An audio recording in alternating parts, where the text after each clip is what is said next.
All right. Greetings. Happy Ghetto Fairy Friday. It's been a minute. It's been a minute.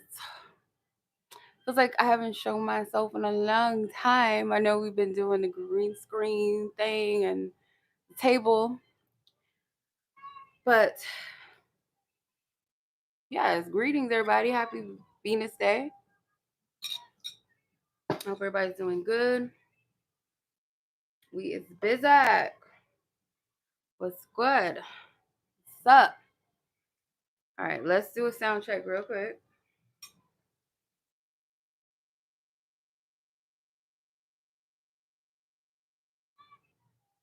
Hey sis.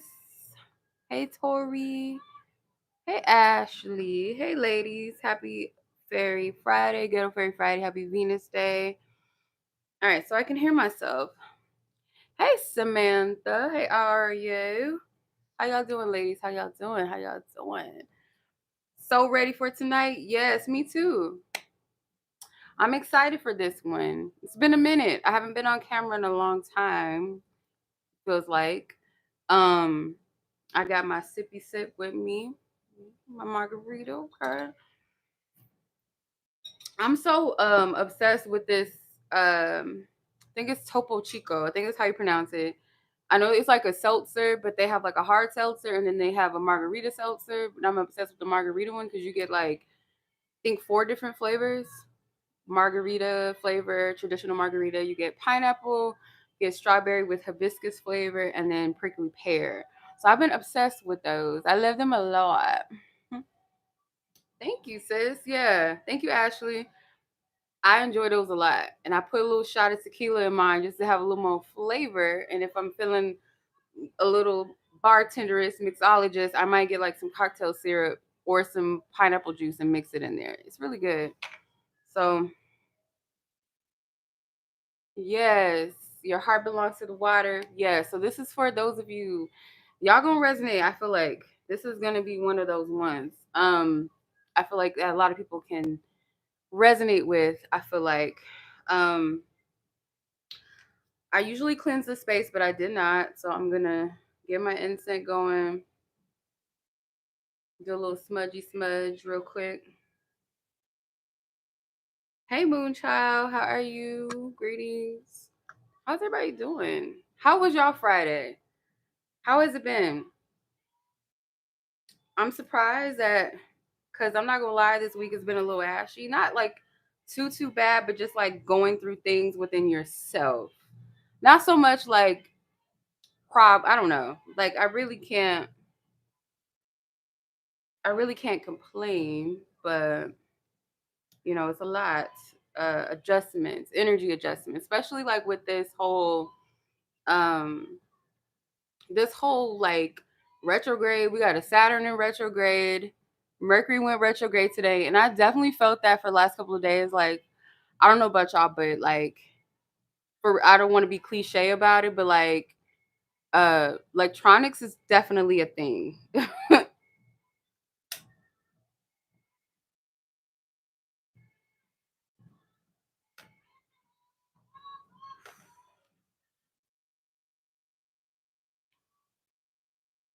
um it's been crazy. Yeah, I don't know. Like I can't complain. It's just like some of the transits be hitting, depending on what you got in your chart. And like I got all this Capricorn shit in my chart so much. And I could tell where it's affecting me. And then not only that, like your girl is a Gemini and like my Mercury is in Gemini. So it's like for real spirit, is that the type of games we playing? So I'm like, you can't get more heavier than that sometimes. Um, it started off ashy.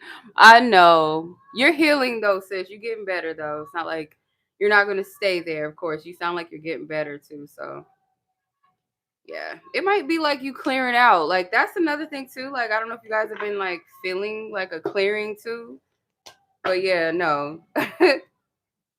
It's if it wasn't for my anchors, like my anchors being my spiritual team and like my loved ones, my sister friends or family or something like that, the ones that got me like that, I would be like, what the fuck would I do without my anchors? I'm telling you, child. I'm telling you. All right. Alrighty. So we're gonna we're gonna discuss like my I'm gonna do a story time. And this is like a story time. I don't know how I would call it. I don't even I'm gonna just flow. We just gonna flow. But we're gonna do that, the story time. I'm gonna do a general reading for the collective, the divine mother ocean energy, those that resonate with the waters, that you're very sensitive to energies, very emotional person. You've been struggling with your voice, meaning your truth, your expression. Sometimes it's been criticized, been demonized. Your soft power has been criticized or demonized or exploited. Your visibility, Aw, I appreciate that, Ashley. I'm glad I could be that for y'all. That's definitely a blessing. It's definitely something that I'm grateful for. When I could show up, be that for people in however way, I can't complain. Hey Navi, happy Friday to you too, sis. Hey. All right. So everybody, greetings. All right. Um, these bangs are gonna get on my nerve. Y'all can't tell. If y'all can't tell already, they get on my nerve. They get on my nerve. My eyes are very sensitive. I don't really like things in my face. I don't know the last time that I wore my hair in bangs because don't. I don't really like stuff in my face like that. So I'm just kind of okay. So let's get started. I'm gonna do timestamps. I do have notes and stuff so I can keep myself on track because y'all know sometimes I don't be on track. I'll be all over the place. Make sure you guys like this video. There's a few of you guys in here, so make sure you guys are showing love. Leave some mermaid emojis in the chat or some water emojis in the chat, some shells, some fishes, something. Show me that y'all here. Say what's up. All right, so all right, I'm gonna just kind of go into my story. And some of you guys probably heard me share this before, but um I've always been drawn to the water. I love the ocean. It's very healing for a lot of people. It's definitely healing for me. I feel like I'm most alive there, most creative. I've definitely took some naps on the beach. Like there's been times where I've spent hours at the beach, like not normal. Like I'll get in the water and then I'll get out of it. I'll sit, I'll meditate, I'll pray, I'll go to sleep. Hey, how are you? Greetings. I'll go to sleep. I'll do all kind of stuff. Okay. Thank you for the shell and the ocean emoji. I'll do all kind of shit. You know what I'm saying? So that's how I be. All right. Hi, Brandon. So yeah, let's go ahead and get into the energy. We're gonna tap in. So I resonate with the water in a way, like I said, I feel like it helps me tap into my creativity sometimes. Like I've created, I'm not like the most musicianish type of person, but every now and then I'll get inspired to write things or I'll hear like a song. Like I've created like like a song to celebrate my water spirits. Like um just being in the water, I'll heal. Yes, I heal. But I'll hear a melody and then I'll just like before I can forget it, let me record it real quick. Like let me get my phone out and record it. And I remember I did this like maybe a couple of summers ago. Like a song just came to me and I recorded it. I actually like came up with the songs. I'm like, okay. So that's like I guess my little song for the mermaid energy. So um it's always been there. I feel another thing with voice for me, like with water, like some people call it different things. So like in the Christian church, they call it speaking in tongues. Like if you ever heard it, some people are kind of scared of that sort of thing. Some people find it to be very powerful. Some people feel like people are just like pretending like they're not really saying anything. It's just gibberish to some people and some people can interpret it. Some cultures call it um the light language, but it's not quite the same thing. But I remember I questioned this. I said, because I felt like something inside of me knew that I had the ability to do it, but I just couldn't. It wasn't something that just would just come out on its own. So I remember I was guided to go to the ocean. This was probably back in, I don't know, maybe 2019, maybe 2018 or 2019. I'm gonna go on my phone just for reference because I want to like get the exact date that I did this because that might be something significant. Because some cultures, like when you get initiated, if you get initiated in some cultures or you get baptized, sometimes they will take you to the beach. They'll take you to the ocean to do it. I found it. This was July 27th, 2019. Okay. This is an old ass phone. It's a very old ass phone. Um,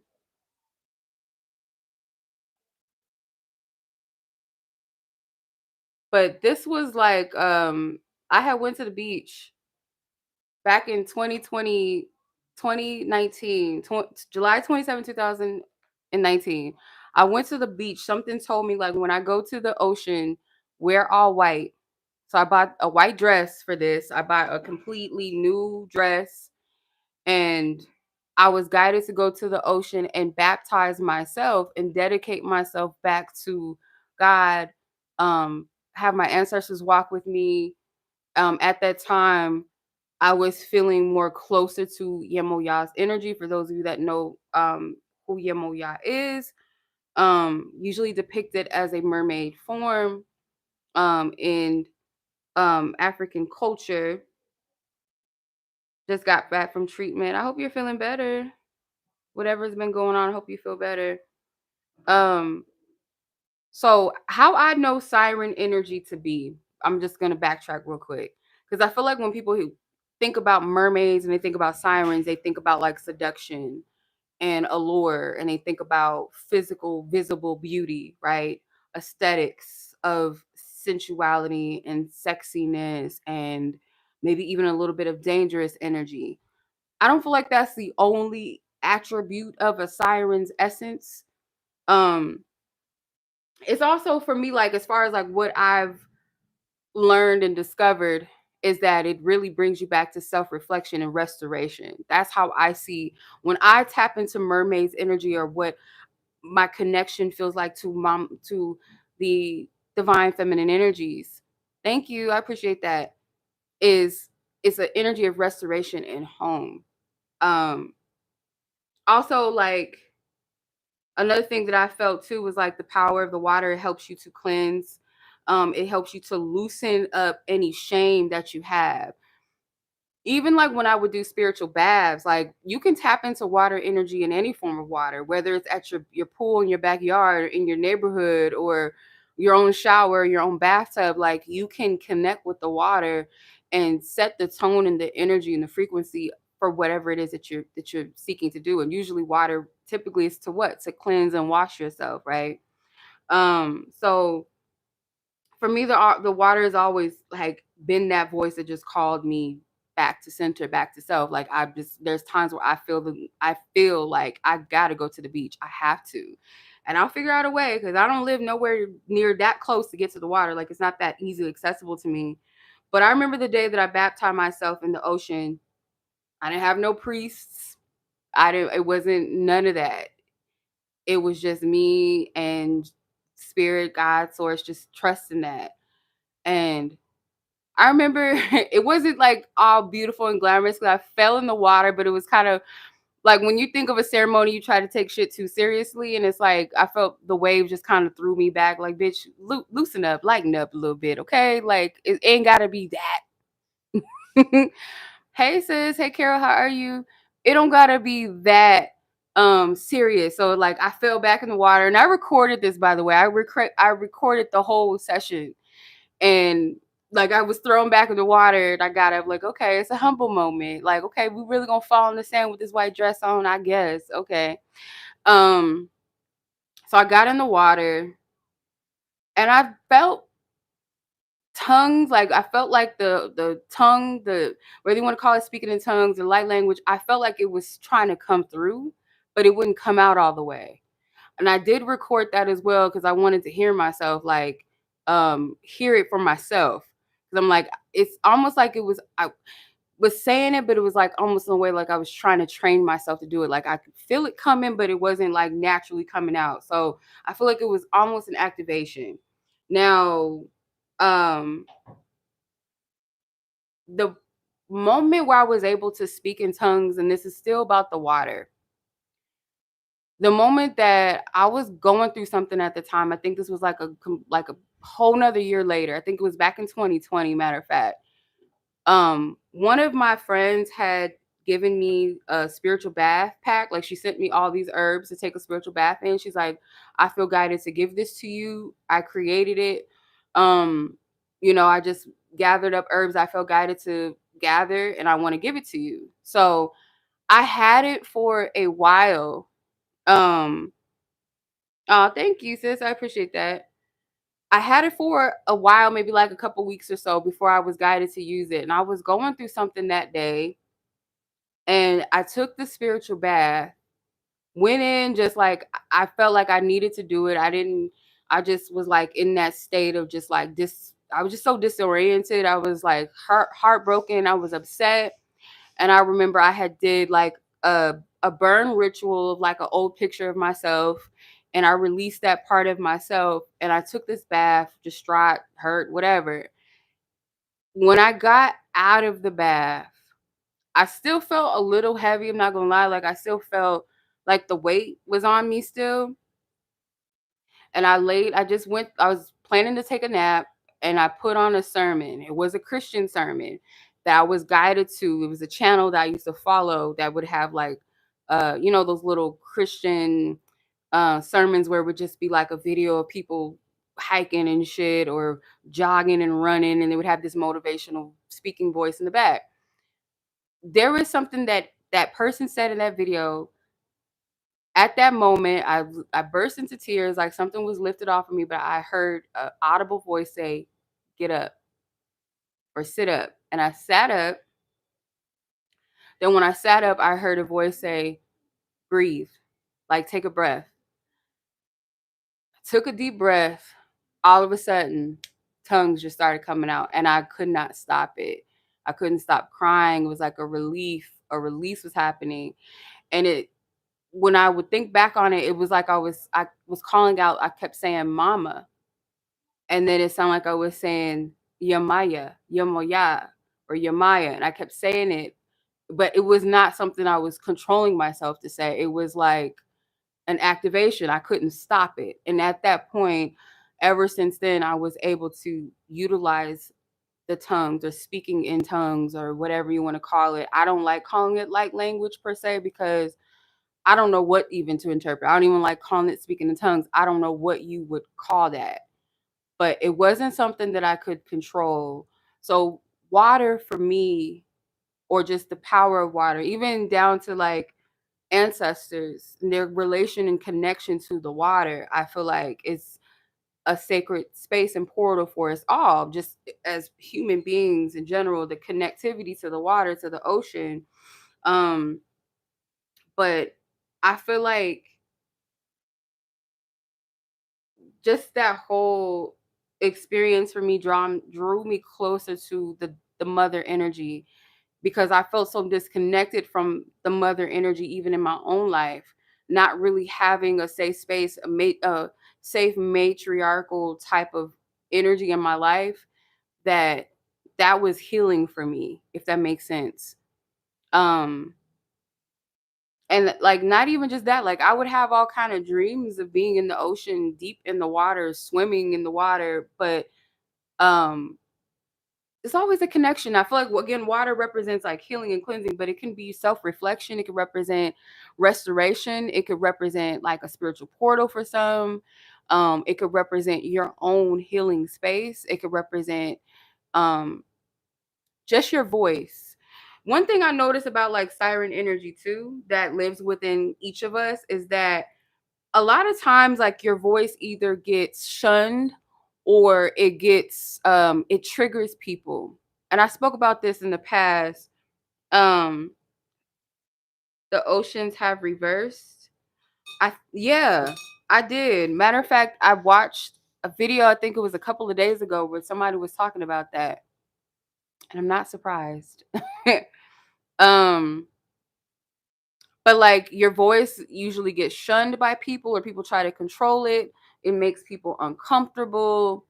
Your softness sometimes can make people feel uncomfortable. Your silent power can make people feel uncomfortable sometimes, just as much as maybe people are drawn to that, Um, greetings. Just as much as people can be drawn to that energy, I feel like um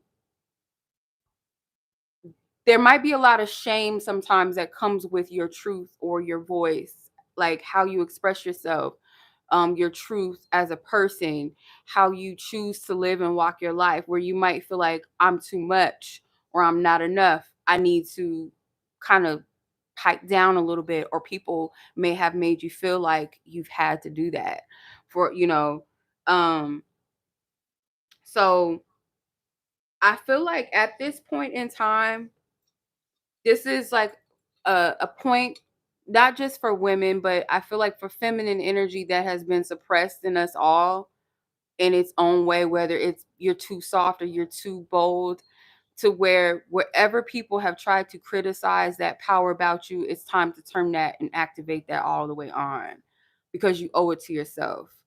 It's been suppressed for so long, and just because people are uncomfortable with your energy does not mean that there's something wrong with you, or even that um it might be what people might need, and it's those that are for you. They're not going to require you to silence yourself. They're not going to require you to be somebody else that you're not. They're not going to require you to um you know shape shape shift and conform, um trying to cast you in a net and capture you, and so they can control you, manipulate you. Like, no, you belong to the deep. You belong to the vastness and the depth. That's who you are, you know? So it's not to suppress it. Okay. I do encourage those of you that feel like you have to shy away from your own emotions. Right now, like if you feel the need to cry, and this is what I learned about siren energy even recently, is that our tears, they have salt in them, right? Our tears are powerful. Anytime that you shed a tear, you cry, sometimes it's power in that. Sometimes it's an activation. It's cleansing, it's healing. Um Putting your tears in your work is also very powerful and activating. Like, it's not wasted tears. It's not tears that you're just wasting in sorrow or sadness or rage, but you transmute those tears into power, into healing, or you can use it in your healing work, in your rituals. I'll kind of go into that in a second, or not in a second, but when we get to the altar water, I'm going to talk about that too. But our tears have the power to activate. And that is why you cannot be shameful for having emotion, for feeling emotion, because that's where your power lies. That's one of your um the sound of your voice, your rage, your joy, your laughter. That is a powerful activation. The voice itself with the siren energy is powerful. However, it's expressed, whether it's a soft voice, whether it's a deep voice, whether it's a loud, like projected voice, whether it's a whisper, whether it's a moan, whether it's a sigh, whether it's a scream, it's powerful. All right. And the power might be utilized in different ways. Um, oh wow, you had a bad surgery and you went up to your neck in the ocean in July. Oh, as well? Wow. Yes. All right. I'm loving it. I'm loving it, y'all. Like what's it called? McDonald's. I'm loving it. Okay. So let's get into the reading. I'm gonna do the collective read, get into the altar water, how to. I got my stuff set up right here so you guys can see it. Um, so if you guys have a pen or paper or something that you can type with, go ahead and go run that, especially for the reading. If y'all need to journal some shit, write that down, reflective energy. And then we'll do the Venus on the block reads. If anyone's interested, Venus on the block reads, they're $22 per read, and there's 9 different types of Venus on the block reading that you can get. There will be timestamps for those of you that purchase a reading, so you guys can come back and watch it whenever you like, because these do stay up. Hey, Freebird, how are you? I got you. Yeah. I created some pieces recently, so let me know. Like, some stuff is not on my website. Some of the stuff I make, I either wear it for myself, or if I go to like vending events or something, I'll take it. So not everything that I create is on my website. So, or sometimes people just ask for custom things if they need something, I'll put something together. Like this necklace I made. Actually, I put some pieces on here. It was a chain that was already put together, and I just put extra shells or shit on it. There's another piece that's missing. I didn't put the other necklace piece that should have went with it, but I think I was gonna be doing too much. That would have been doing way too much. Okay. All right. So let's get into the collective read. What is our timestamp? We are at 27 minutes to be exact. Okay. So I'm actually gonna use the I don't know what decks I want to use because I have a couple of mermaid decks that I could use. I know I want to use this tarot deck. I'm gonna use this mermaid tarot deck. I don't remember the name of this oracle deck. This is a pretty popular mermaid deck. A lot of people use this one. It's a goodie. It's an oldie, but it's a goodie. And I just got this Seaborn Kipper deck. It's I like this deck a lot. It's so tiny. Most Kipper decks that I have are tiny. I don't think they're meant to be any bigger than like a pocket size, but it's pretty tiny. So I'm going to show it to y'all as I read. And then I also have the Cosmic Oracle, which is another kind of mermaid oceanic esque. I might do that, use this one for the Venus on the block reads actually. So, all right, so let's get into it. All right, so there's different things that we're going to tap into for this reading, so just bear with me. All right, divine spirit, divine mother, energy, the sirens, the mermaids, our ancestors who lovingly guide us and assist us, who have our best will and intentions. I said this message be clear. May it be healing. May it restore us. May it enlighten us, give us the peace that we need. All right. All right. Amen. Ashe. Okay. Why is that washer so loud? Damn.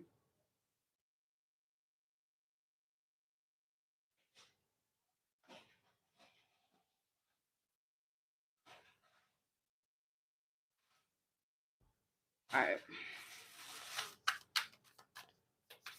All right. So let's tap in.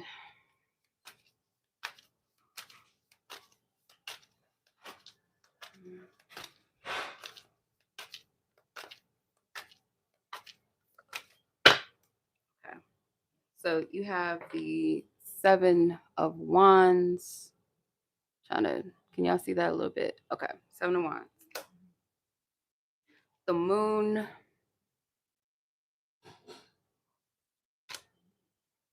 The King of Swords.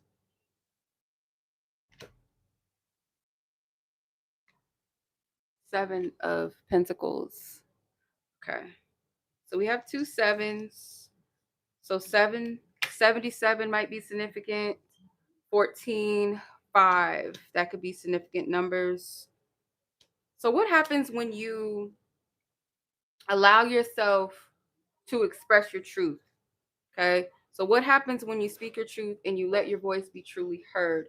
What happens is that I feel like it might activate itself through defensive, like you defending yourself or defending someone else.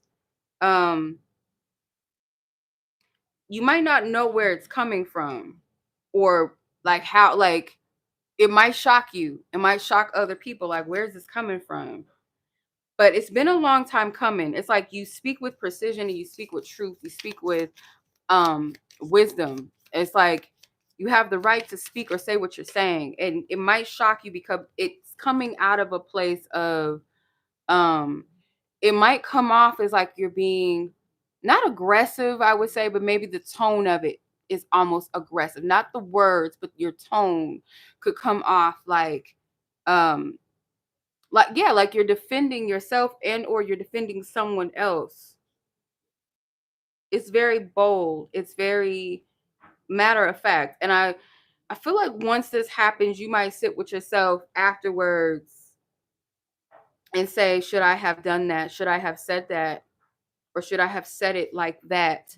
Someone else might sit with this and be like, maybe take into consideration what you've actually said. So this might activate somebody else. And you have the marriage card and the letter. So it could be like something in regards to commitment or you speaking up for someone else. Because sometimes, like, this might not be for everybody, but place it only if this resonates with you or your situation.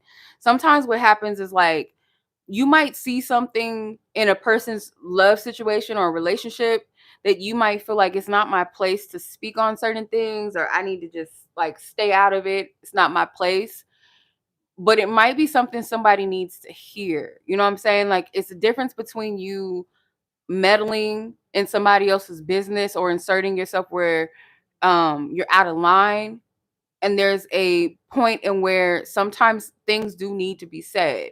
Like, it might help somebody, it might save somebody, it might free somebody. You know what I mean? um it's like you're not turning a blind eye to things anymore or to a particular situation. um it might not be you speaking on behalf of someone else to another person. Like, if you see like someone being wronged in a relationship and you go to the other party and be like, you shouldn't be doing this to them and blah blah blah, how dare you. It might be like a singled energy where you're talking to one of the persons one of the partners one on one, or it could even be your own relationship. It doesn't have to be a romantic one, but for some of you it is like a contracted union relationship. Could be a marriage, could be an almost marriage type of situation. um could be during this time because we are like, today is Mercury retrograde, literally today. So it could be something around that, like communication, things circling itself back that need to be said. There might even be a warning or caution, like, let's not rush into something, or think about something before you rush into it. Like, you giving that message to someone like, hey, maybe you should think about this first. Don't commit yourself to things. And commitment, it doesn't have to be romantic, it could be something else. um but yeah, so this activates some sort of, it activates some sort of like standing in your truth, defending yourself, defending another person. Okay. All right. So what makes you magnetically irresistible? What makes you magnetically irresistible? Even when you doubt it sometimes. Like, what makes you magnetically irresistible even when you doubt it? The King of Pentacles, the Four of Wands. It's a pretty card. That's so pretty. Nine, or no, sorry, Three of Cups, my bad. Three of Cups. That's pretty too. Mm. Judgment. Okay. The Hangman at the bottom of the deck. Is this a tatted up mermaid or she got lace on? I can't tell. I don't know if she's tatted or maybe some of you guys are tatted up. Okay. Maybe you like to wear lace, something with lace. Maybe that's like a signature look of yours. You like to wear lace adornments or something. But what makes you irresistible and magnetic even when you doubt it about yourself? There's something about you that like makes people feel uplifted sometimes, like, or you make people feel invited. You don't make people feel excluded or outcasted. It's like you're somebody that celebrates with everyone. Some of you guys might want to get married on the ocean or the beach, like literally in the water. There was this wedding that went viral maybe like a year ago. I think it like a year or so ago. And it was like, this is so dope. Like, I wish I would have thought of this, and maybe one day I will do it. But like, they had their actual wedding reception in the water, like on land enough, not too deep in the water, but like enough where people could sit their chairs in the water. And they had like their altar, their wedding altar in the water. It was so beautiful. Like, you could probably look that up. I think it was like, it was on social media platforms and stuff. It went viral. It was so beautiful. I'm like, I want to do something like that. So I don't know. Maybe you guys want to do something similar, or maybe just like have a beach wedding, a beach destination wedding. But you make people feel included. You also like celebrate others. So that's what other people find irresistible about you, is you can celebrate them, you can celebrate others. Um, your voice, something about your voice is irresistible. Could be your speaking voice, could be your singing voice, could be just like how you express yourself, the words that you say, how you say things, how you make people feel. Again, you're somebody maybe that encourages people. You're like a safe, secure place for people. They feel safe in your energy. You could be someone that grounds others. Okay. Ah, thank you, sis. Yes, that's a perfect description of Venus on the block reads. Thank you. I'm gonna clarify because I do get like you make people think, you make people think differently. Like if you are somebody that's like a motivator, you tell people, you know, girl, wear that lace, girl, that tattoo is beautiful, that tattoo is fire, it's art.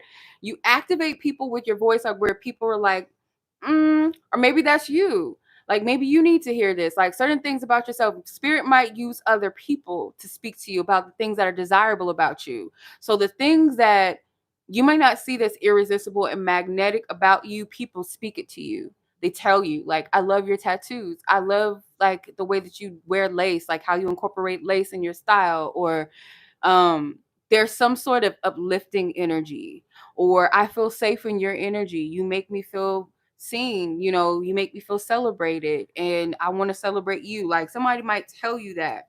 So let's see what cards you got. You got a whole bunch of motherfucking cards came out. You got the theft card. What makes you also irresistible and magnetic is people want to steal your shit. People want to steal something that you got going on. And it might be things that you sleep on about yourself. Like you don't see the greatness sometimes. You don't see especially some of you guys could be cancers. Um yeah, some of y'all could be cancers specifically, or you have some sort of placement in your chart maybe with cancer, where there's something about you wanting to, sometimes like on your shadow self, you want to hide yourself, or you don't always give yourself credit. You got the playful one, which can be like the child.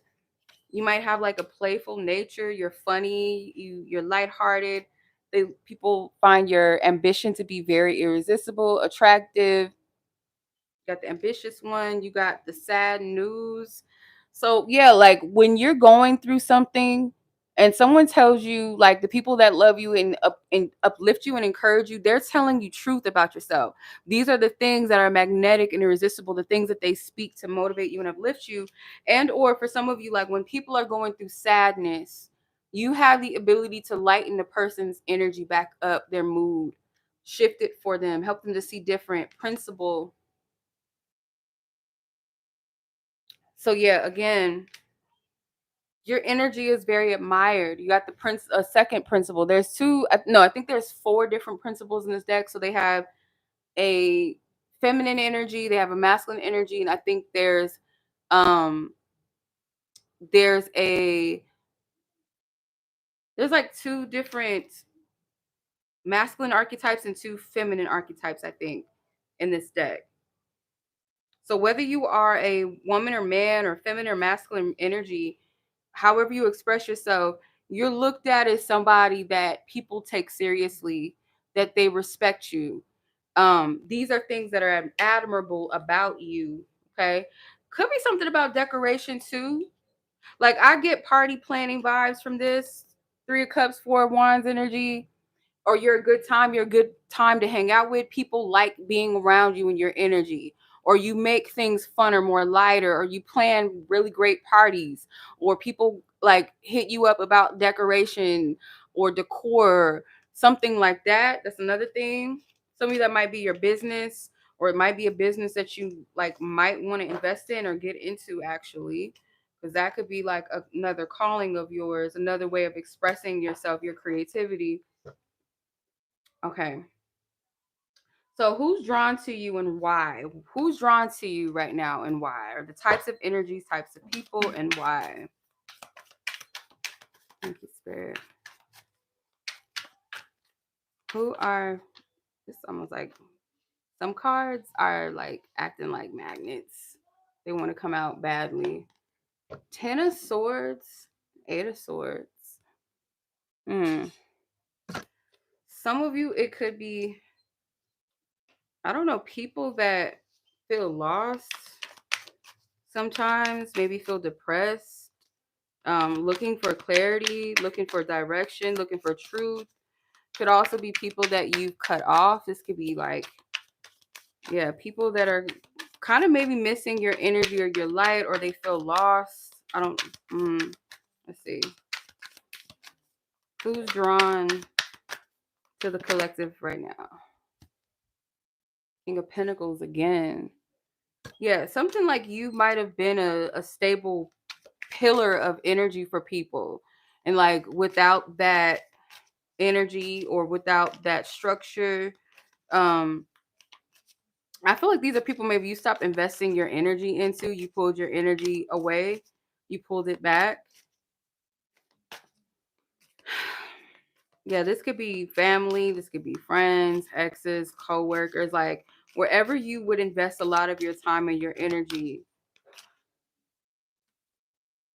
The 4 of Pentacles. Yeah, people are feeling kind of lack, or these are the people that are attracted to you, they just feel that lack in general within their own lives. That may not be nothing to do with you, but like people that feel lost, um, they're looking for some sort of stability, structure. But for a few of you, I'm not gonna lie, this feels like people that you removed your energy from. And I don't like talking like this. You got the Emperor at the bottom of the deck, and then the Strength is beneath that. You may have like took your power back. Something about you seeing yourself maybe in a healthier way, maybe taking back control over your life, or maybe you were giving a maybe a pretty great amount of quality of that energy to people that didn't give that same amount of energy to you. Let's clarify with the Kipper deck. I don't like saying things like this. I almost lost my train of thought and it just came back. Sometimes like when you take your light and your grace, or your ashe off of, as they call it, the ashe, your grace, your light out of people's lives, their lives start to go to shit, because some people were just like benefiting off of your energy, off of your ashe, off of your grace, off of your love, your light, your gifts, um, your forgiveness, your patience, feeding off of your energy in some way, whether they realize they were doing it or not. um they benefited more from your energy than you did them. So like it's not necessarily like karma has hit people. Sometimes it's a matter of, once you take the light out of a room, then there's just darkness, and people, there was already darkness there, but the light just turned everything on. And it's like, like in movies where like they'll show a light, or something sparkling, and then when it goes dark, then it's like the sound, that glorious sound effect goes off. It's kind of like that. So like if you're somebody that came into people's lives and you were loving, you were patient, you were kind, you were doing all this shit for them, or they were benefiting from you, maybe financially, or you were helping them out.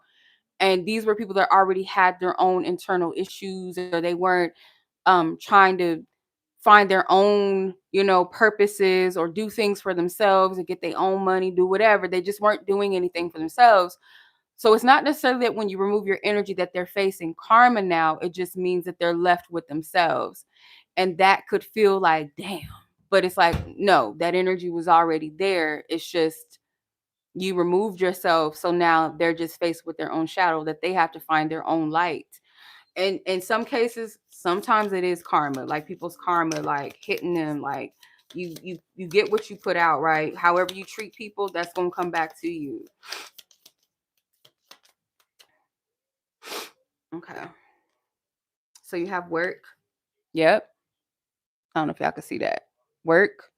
So again, people benefiting off of your energy, your work, theft, stealing. Some people were stealing your energy. False shit. Can't make it up. Come on now. False people that ain't real with themselves. This could be family or people you feel like you called home, you call family. Doesn't have to be blood. Environment. Well, I heard homestead.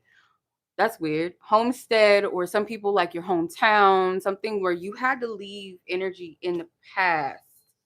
Okay, these are people that don't want to see themselves or do their own work. All right, so what visibility wound is ready to be healed and witnessed now? What, like, this is basically a shadow around you being seen. Okay, what is this shadow? What is this block around you being seen, or you being comfortable with being seen, or being visible in your own energy? Being seen does not mean on big platforms or being famous or whatever, but it could represent, for some, just like being seen as you are without feeling like you need to regress, suppress, hide. What is the wound or the block around visibility for this collective spirit?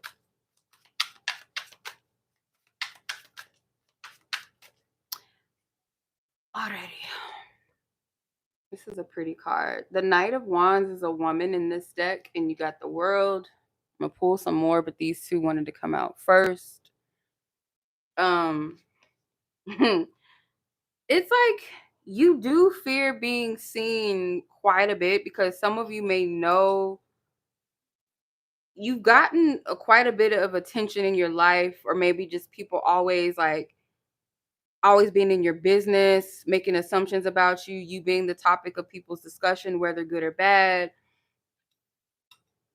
It's like people have always taken notice or interest in you in some kind of way that makes you feel shy. Even if you're not a shy person, it makes you be like, no, I don't like this. Four of Wands. Maybe feeling the fear of not being accepted fully, or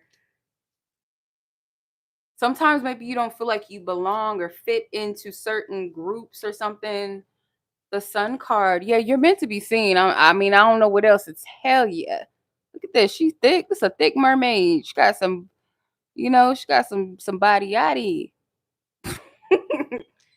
Yeah, you might have a really nice body. And it's like you might say, I want to be seen beyond that. I want to be seen for me. I want to be seen as a person with a heart, a person with a mind, a person with talents, wit. I want to be seen for more than just being attractive, or my body or whatever. I want to be seen more than that. So I feel like Spirit saying like, no, especially a siren mermaid energy. Yo people, your divine team is going to be the first, especially if you work with mermaid energy. They will be the first to tell you your beauty is your blessing. Use that shit. Don't use it as a weapon, but that is a blessing. Like, it captures attention. You're a siren. Your voice captures attention. Your beauty captures attention. Use it wisely, right? Okay, it can be a dangerous thing, but use it wisely. So if you got it, you don't got to flaunt it in a way that's vain and nasty and raunchy, but like in a way where it's like, this is who, like, what you gonna do? Put on a bag and try to cover that shit up? What you gonna do? Put a bag over your face? Or, you know? And sometimes this is just what I'm getting. Okay, it's not to shame anybody, because You know, I don't have the best relationship with eating either, sometimes. But sometimes people, I feel like, overeat to like protect themselves from being seen. Like, don't look at me. And then some probably don't eat because it could be like starving a part of yourself that desires to, not necessarily physically, but like how we register things in our human processing is deeper on the surface. Like our, let's say a person that eats spicy food all the time. I feel like those of us that love spicy food is, it could be cultural, yes, but sometimes like on a spiritual level, we're eating it either because we like, we're spontaneous, or because we're seeking more excitement, or we were sheltered, so now we want some spice, we want some fun in our life is a little boring, or we like to live life on the edge often. So if you like sweet food, it could be that you're craving more comfort, more security, or hearty foods. um there's different languages with our eating habits and the things that we like to eat and why we crave it, what we need, even down to maybe the minerals of that food, or the health properties in a food or the lack thereof. There's something that we're desiring, there's something that we're wanting. Okay. Yeah, wear that dress, child. Yeah. Why's my mom texting me? She had this lady. Yeah, at the casinos, child. So your fear could be around judgment in how you look, or people not taking you seriously, feeling like you don't fit in. Some of you guys might deal with a lot of mean girl energy, like jealousy, people not even trying to get to know you and casting you out. I feel like this is centered around community. Yeah, you're really a caring person, but the caring one. And you want people to like extend that same amount of love back.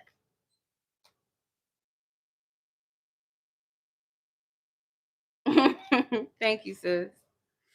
I gotta get these cards off the floor.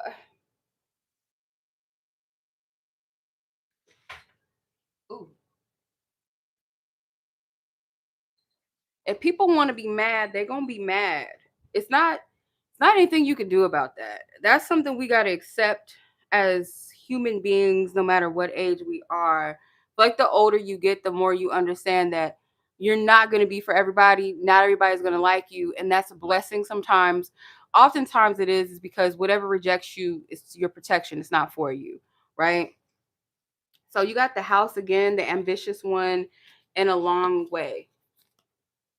So you have quite a bit of ways to go as far as maybe being seen, like getting out of your comfort zone with the ambitious one. I feel like you are somebody like to get ahead in some kind of way in life, or something that you're meant to do, or your ambition. It is going to require you to speak, or if you work in the office space and you're the one that doesn't like to speak during meetings, to get further with where you want to be or who you're called to be, it's going to require you to speak more. It's going to require you to not think, oh, people are going to think I'm a bitch if I do this, or if I say this, or people that I used to know are going to think that I'm trying to be bougie, or I think I'm too this, or I'm too. You're going to have to let that go, because for some that is blocking your progress, in your journey and where you're supposed to go, where you're supposed to be, by caring about what people think, in a sense of like not being accepted, or are people only going to see me as just attractive and not take me serious, or I'm not attractive enough,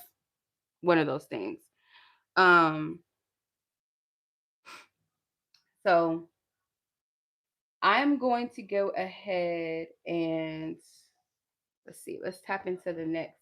So the next question is, what love or partnership is aligned with your emotional truth of who you are today? Okay. All right.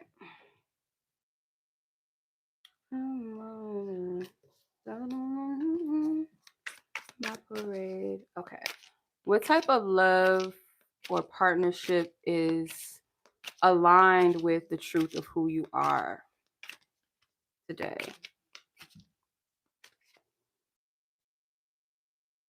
Knight of Wands, Eight of Wands. Got the Knight of Wands again. Eight of Wands. Somebody that is probably just as passionate as a person, a lively energy, someone that is very spiritually driven. Like they feel they have a fire or divine zeal for life or pursuit of, I don't know, like they're driven by some sort of divine force or purpose, maybe even too. Let's see. My deck upside down. Yes, it is. Okay. Because I ain't got no reversals in this deck. Queen of Pentacles. Okay.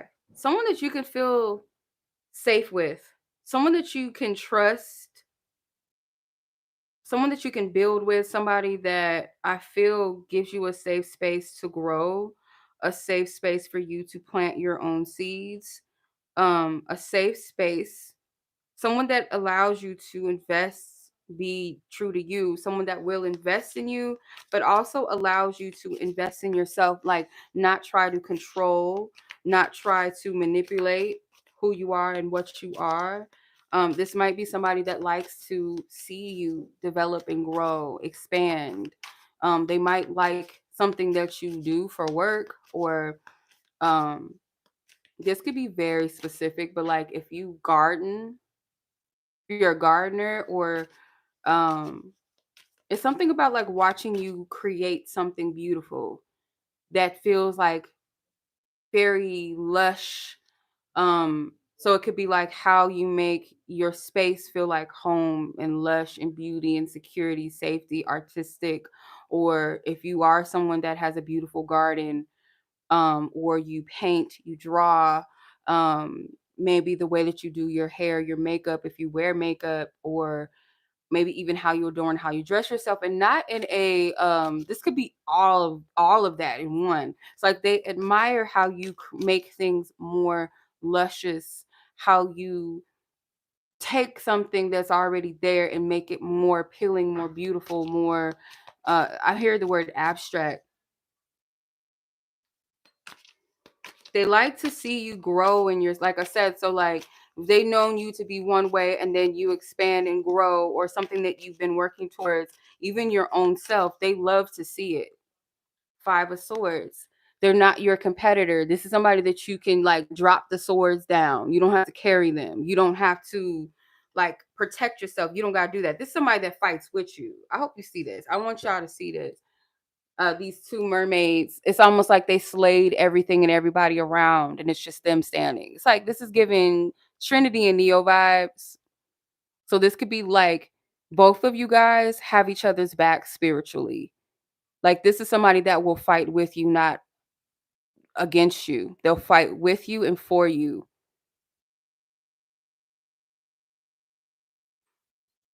Okay. And then you got the Strength card at the bottom of the deck. Yes, this person likes your power, they like your strength, they like your inner strength, your inner courage, like your ability to keep going, your ability to like even the toughest situations is, you might turn the toughest of people into like kitty cat soft, right?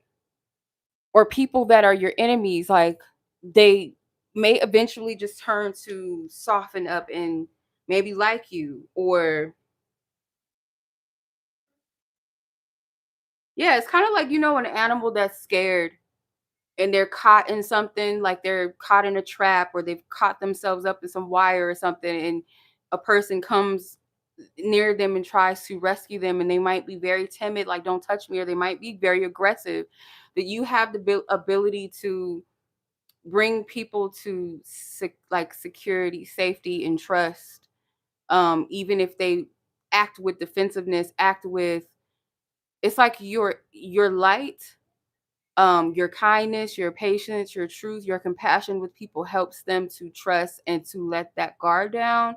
So this is the type of partner that I feel like aligns with you as well. They could be that type as well, that there's something inside of you that may want to run, may feel challenged, may want to protect itself. They have the ability through their compassion, through their non-judgment, not being judgmental or being critical or harsh towards you, but understanding and holding space and compassion and patience with you softens you. It opens you up, you know, helps you to let your guard down. See the type of the letter again. Got the letter. So it could be the words that they say to you. Journey and win lots. The treasure chest. Hey sis, how are you, Leslie? So this person could be like already a part of your journey, or y'all are like coming towards each other. And it's gonna feel like a blessing. This is not for everybody, but there might be distance because I'm thinking like with this message in a bottle or this letter in a bottle makes me think of distance. And then you got the journey card. So this could be somebody that you don't know yet. No, this is a collective reading. I haven't got to the Venus reads yet. Um, but yeah, this is somebody maybe that you are at a distance with, or you will meet them, or this is someone maybe that you're already talking to and you guys live at a distance. It's a possibility. Okay, whether this is your one or this is someone that is the lover that best aligns with you right now. Because that was the question. It wasn't so much like about your divine partners and stuff like that. Um, How is your sacred purpose becoming magnetic, seductive, and spiritually led? How is your sacred purpose becoming magnetic, seductive, and spiritually led? So, the way that you're calling and transforming into, let's see, the Four of Cups.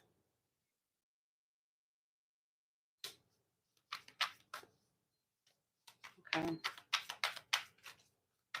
This is a soul invitation, not for you to chase anything, but let's see, like, how your sacred purpose is becoming more magnetic. The Nine of Pentacles. Seven of Wands again. I think the Seven of Pentacles or Page of Swords. Okay. And I'm gonna pull one more. The Queen of Wands. She don't look like she play no games. Okay. So I feel like right now your sacred purpose, like how is it becoming more magnetic? The more that you are feel like turning around from a place of feeling like you're in lack, because this is a feeling of lack, missed opportunities, things like that. Turn your attention towards the blessings that you do have, that you have acquired in the past, and that is, eventually going to come as well. Like if it happened to me in the past, if I'm blessed in ways right now, then what am I stressing about? Like spirit is going to take care of me. And it's not always easy to see that.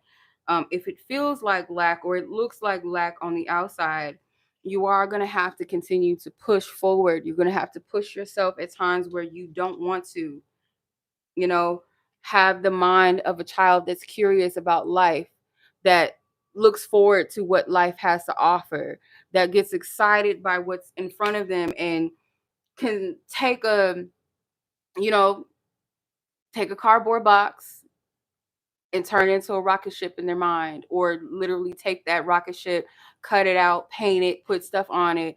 So what do I have right now in front of me that I could, because spirit's like, if you can take care of the small, like with what you have, do, because that's what magic is. That's magic. That's power. If you can take what you have in front of you and turn it into something with the power of your mind and your vision, then spirit's like, I know that I could trust you with big things and you could do great things if you can take this small thing and do something with that. um so this could be like finding solution in your life, your journey, or turning to that, or trusting in the power of your mind that it will be figured out, or spirit's got this, or I'm going to be led to the right thing. Like it's the power of your mind, the power of your belief. It's not always easy, trust me. Especially if we get too focused on what it looks like, we can miss the little ingredients. It's like there's magic in, even when people don't have, let's say, like If anybody's ever had like a situation where your parents or your mom may have had to figure out what they were going to cook, and they had certain things in their kitchen. Okay, we got this, we got that. We can make something out of this, right? That is magic. That's power. That is that's creativity.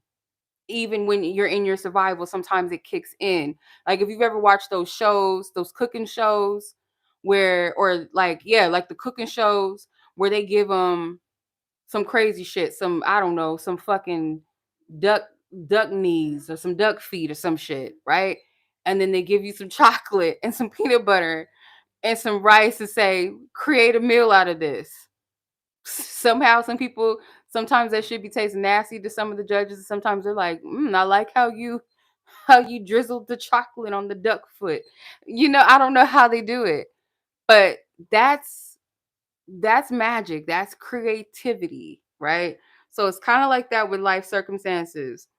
So the Queen of Wands is here. She is charisma. She is creativity. She is I don't chase, I attract energy all day.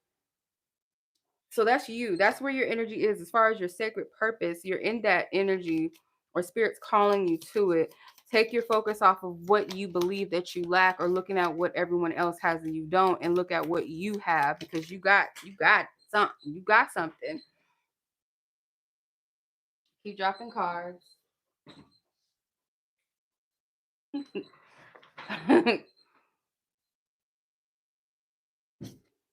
All right. Dang. Goodness. Don't drop no more cards, child. That hurt my back. My neck and my back. Principle. Again. Thoughts. Yep. The power of the mind. Can y'all see that? Thoughts. Gifts. The child. I love how spirit be just like confirming shit. Like, here, take these cards. Take them. Yes, because your thoughts, you are in charge of what you create, what you have. Spirit works with you in co-creation. Like you give some, I give some. Let's work together, right? Faith without works is dead, as they say. Your mind, when it's open, when it's not too linear, too condensed, too limited, too fixed and stuck, when it expands, when it opens to the unlimited, that's the child imagination that comes into play, that pure thought, that creativity from fun, from joy, or from uh, a place of let me figure it out, curiosity. There's nothing that I can't do, so let me figure out how to make it work. And that's where your gifts lie. There's something within your gifts expanding from this place, and you got work at the bottom of the deck. So this is something to do with maybe your spiritual work, your job, the working of your hands.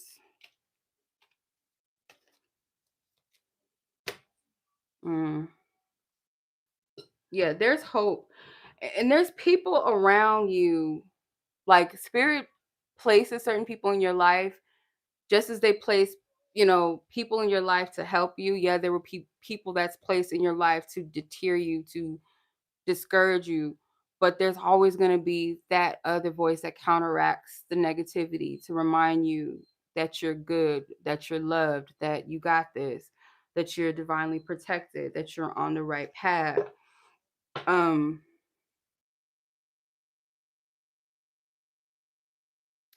from what I've gathered so far, like from this reading, from this energy, is like a lot of you guys are headed in the right directions, or you're right there where you need to be. But sometimes because we go through these pit stops in life, it's like when you're on a road trip and you might have to stop and get gas when you didn't expect to have to stop to get gas. Um, yes, actually, the Venus on the Block reads are still open.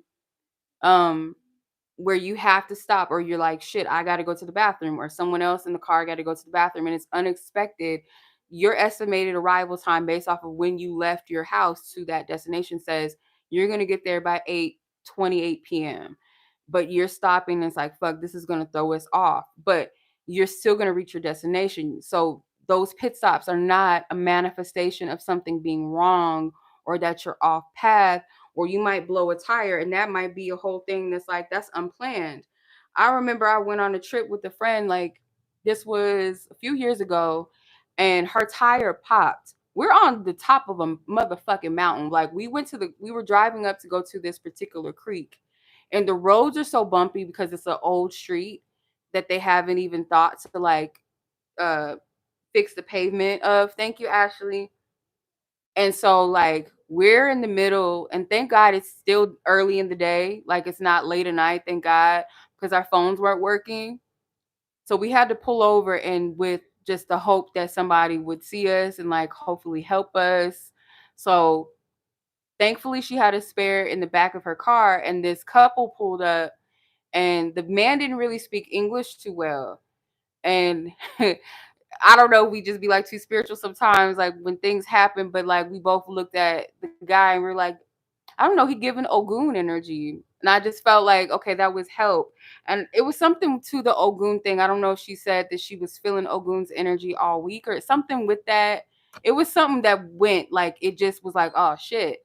And he helped us at the divine right time. And we made it out of that road to where we can get to a tire place to get her a real tire, because she just had that little spare one. But certain things happen.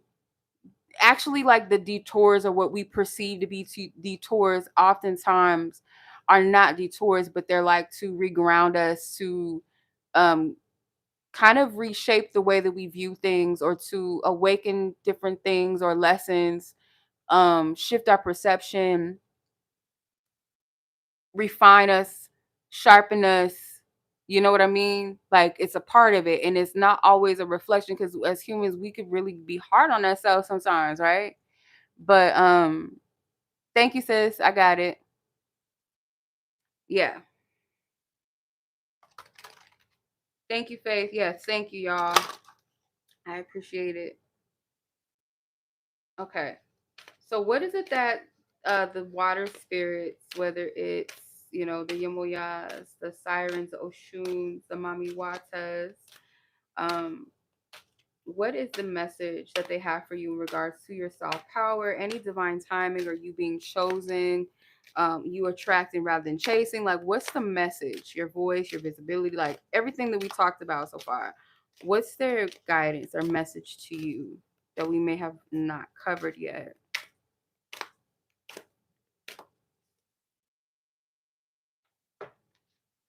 You have homeland and visions. Okay. Some of you guys may have received dreams already, or these are about your actual dreams that you have for yourself, the visions that you hold within yourself. There's something that they've showed you, like, and that's why maybe you get anxious, because you know the bigger picture. You know what you're where you're supposed to be, where you're headed, where you're going. um okay, sis, no problem. There'll be timestamps so you won't miss it. If you do, in case you do miss it, there'll be timestamps. But you have, it says visions, psychic images, clairvoyant seeing, out of body travel. Some of you guys have even witnessed yourself in a form that I feel like you desire to be within yourself in some capacity, or like seeing yourself where you want to be. You've seen the vision. And that's why sometimes I feel like people get anxious with themselves, or anxious with timing, with God, the universe, their angels, what have you, is because they've seen something, or they already in their soul can sense or know, like, I'm meant to have this, or I'm meant to experience. um you're welcome, sis. I appreciate that. Thank you. I'm meant to experience this. And the fact that she's floating, she's like gracefully swimming with this sea turtle. The sea turtle is moving in the pace that she needs, and she's gracefully, and she's head back, eyes closed, trusting that he's going to take me where I need to go. I ain't got a trip. I'm enjoying this. Arrival, a journey ends, establishment, building, settled. So some of us are in different spaces within our journey, where some journeys are ending, some of us are arriving at certain journeys, some of us are still establishing and building, and some of us are already settled with certain parts of our journey, you know? And it's like this is the ebb and flow too. So I feel like that's the message that they want you to know, however that resonates. Um It's at the bottom. Farewell to the moon. Appreciate and enjoy the lunar light and cycles. Okay. So this is about that cycles of life again, and intuitively, like, we understand, or maybe like getting to a place of deeper understanding of the cycles of life, and like sensing, okay, this means this is an ending, this means this is in the beginning, or this means it's a time for me for stillness, this is a time for me to heal and release, this is a time for me to start building and creating, this is a time for me to step forward. It's like knowing the difference between those cycles, because like the ocean, it flows as well. Like, so it's a, like, if we didn't have clocks, if we didn't have astrological updates on the internet, and all we had was our inner knowing, or our connection to how spirit works or how nature works. Hey Monica, how are you? Happy Venus Day. If that's all we had was, okay, I know when the moon looks like this means this. And I know at this time, then this means that the sunrise is about to come. It's like understanding how nature flows and how it works and how it speaks to you. So that's like, you got to understand your own inner nature and your own flow. Okay, I'm feeling this, or let me check in with myself. What's going on? And this could even be about some of us, our menstruals. You know, when we have certain menstruals at certain times, or certain moon periods or astrological phases, like, how is it affecting me? Okay, that makes sense why I feel like this. Um, but yeah, that's what I'm seeing. That's what I'm getting. So that was a collective read. I hope y'all enjoyed it. Yeah, and almost always, like, siren energy definitely is connected to the moon. Like, it's a given. And as feminine energies, we are in tune with the moon, our bodies, our cycles. Sometimes even like things that are happening around us in the universe, like what's going on in nature. All right, so let's get into this. So we're going to get into the um altar water. So I kind of started it off for us a little bit because I couldn't bring that big jug of water.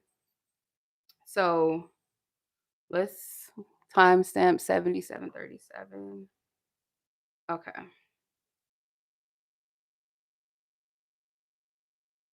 So the altar water we have here, I'm gonna show you guys how to create your own. I did make note of some things that you can do. You don't have to follow everything that I've done. It could be very personal to you. I have a mini version that I made maybe a month or so ago. This is my altar water. I adorned it and stuff, all kind of shit. Put my little candle to charge it. Put in this little pretty little heart-shaped bottle. And it goes right here on my table, right there. Okay. But I'm gonna show you how to make your own. Um, so what you're gonna need, first things first, you're gonna want some sort of jar or bottle. You can repurpose a bottle. I'm repurposing this tequila bottle. Yes, I appreciate that. Thank you, Navi. I appreciate you guys for joining and listening. So you guys are gonna need a jar or a bottle. Can be a repurpose. It could be a honey jar. It could be a pickle jar. But I don't know. Whatever you like. Whatever you feel guided to do. Um, what I would always suggest though, anytime you're repurposing, or even if you're just buying something like fresh out the store, to cleanse it. So like, you could take some sage. What I do my little incense? I don't know what I did with it. Or you could take an incense stick and just turn the bottle or jar upright and just smudge it inside around it, or you can wash it with the intention of cleansing out any energies, previous energies that handled it, or get some Florida water or sea salt water, whatever. Um, so yeah, you're gonna need a bottle or jar. You also gonna want some herbs of your choice. So I'm gonna use some dry lavender. I'm also gonna use this pink rose, like this hot pink rose. You can use any type of flower you like. I'm also going to use some dry rose or some uh natural whatever, not dried herb, rosemary herb. I'm also going to use some hyssop and mugwort. It's dried. And it's all about your intentions and what you want to use your altar water for, or the ingredients that you resonate with. So you can use any type of flower or herb you like. Lavender is for clarity and communication. Roses can also be that softness, that magnetism for beauty, for self-love. So that's why I'm using it. And I love the color pink. So hey, you can use honey if you want to. I didn't, but if you want to use honey, you can use cinnamon, you can use cloves.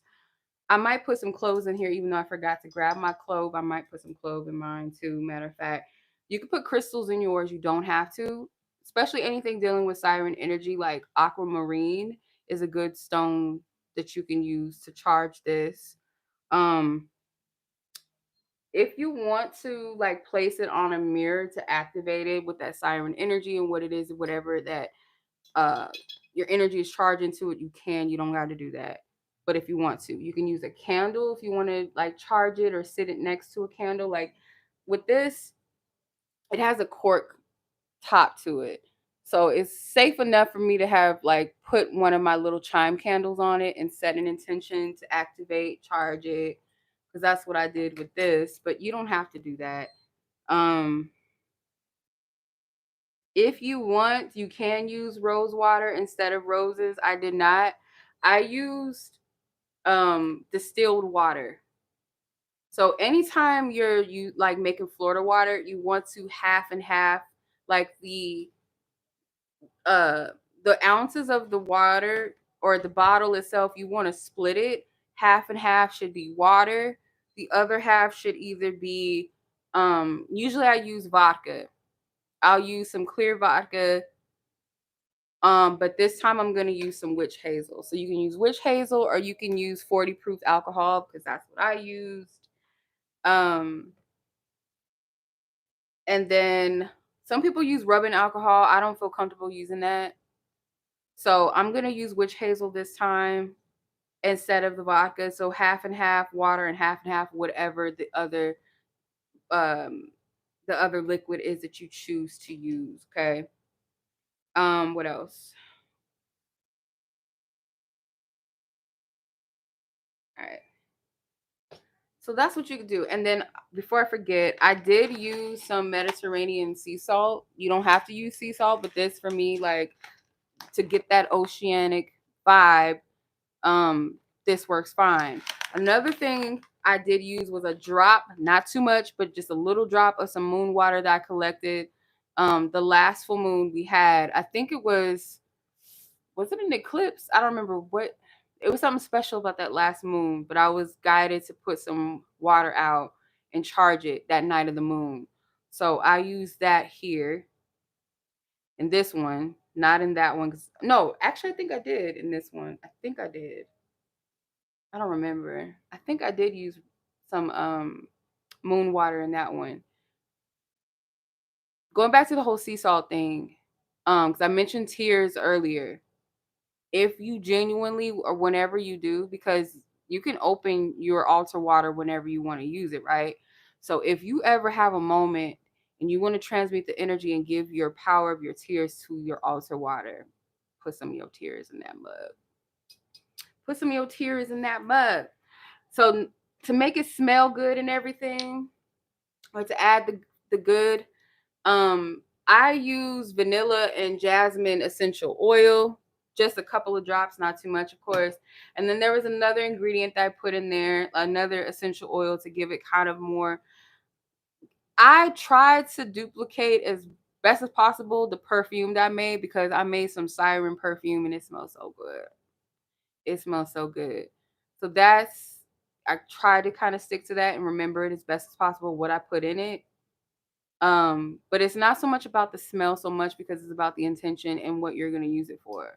So you can use your altar waters to wipe down your altar. You can use it as offerings to your water spirits. If you work with water spirits, you can use it in your spiritual baths whenever you need to cleanse, or maybe your magnetism work, um, your beauty work, um, like in your spiritual baths, or dabbing it on yourself, or you could put it in a spray bottle and mist it around your space, around your space where you do your hair, your makeup, or um, before you get dressed, before you go out. There's so many different things that you can do with this. So I'm gonna do this with y'all. Let me put some of my ingredients in there. Okay, rosemary. It kind of looks like seaweed a little bit, kind of, doesn't it? A little bit. I'm gonna take these herbs and I'm just gonna put a little bit in there, not too much, because you're gonna let this stuff sit.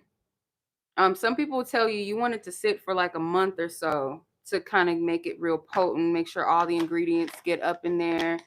If you want to charge it during some moon cycles, you can. It's best to keep it stored in like a dark place, so like in a cabinet or a cupboard or something where it's going to be away from visibility and away from the sun. Like it can curate, kind of marinate on its own. So I'm just putting my sea salt in there just a little bit because it's going to dissolve. These are really big chunks. So I'm going to just put a little bit, not too much. Then I'm going to take some lavender. Gonna break that mug off in there. We're just gonna drop it. I don't know if y'all can see all of this. Just gonna drop it in there.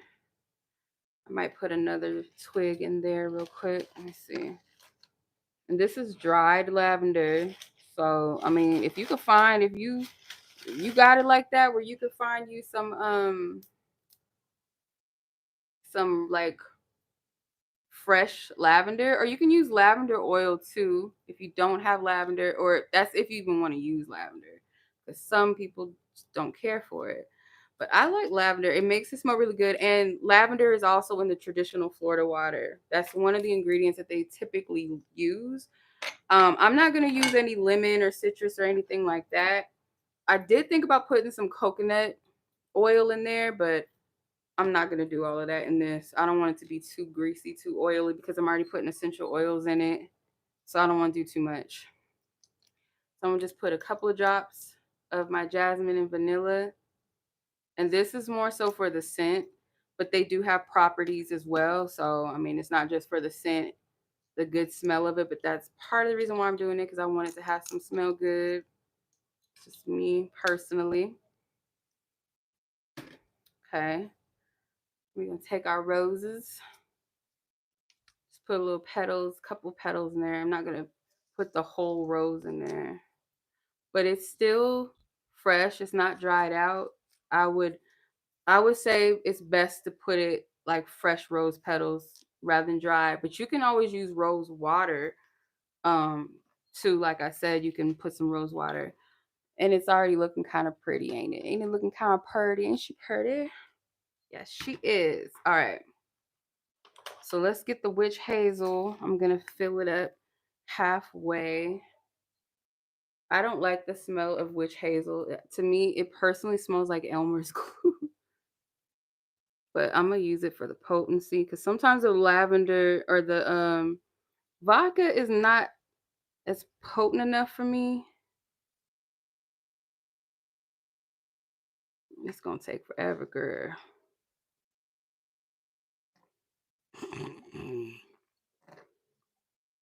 Yeah, but everybody makes theirs different. Like I said, I'm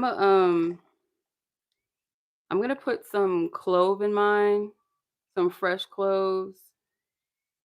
You can use clove oil, but you don't want to do too much oils. If you want to put some cinnamon in there or some cinnamon sticks.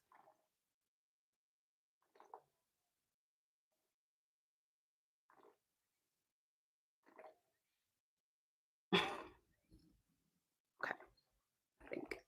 Is that good? Okay. All right. All right, so I've put it in there. So this the Florida water. I didn't fill it up all the way to the top.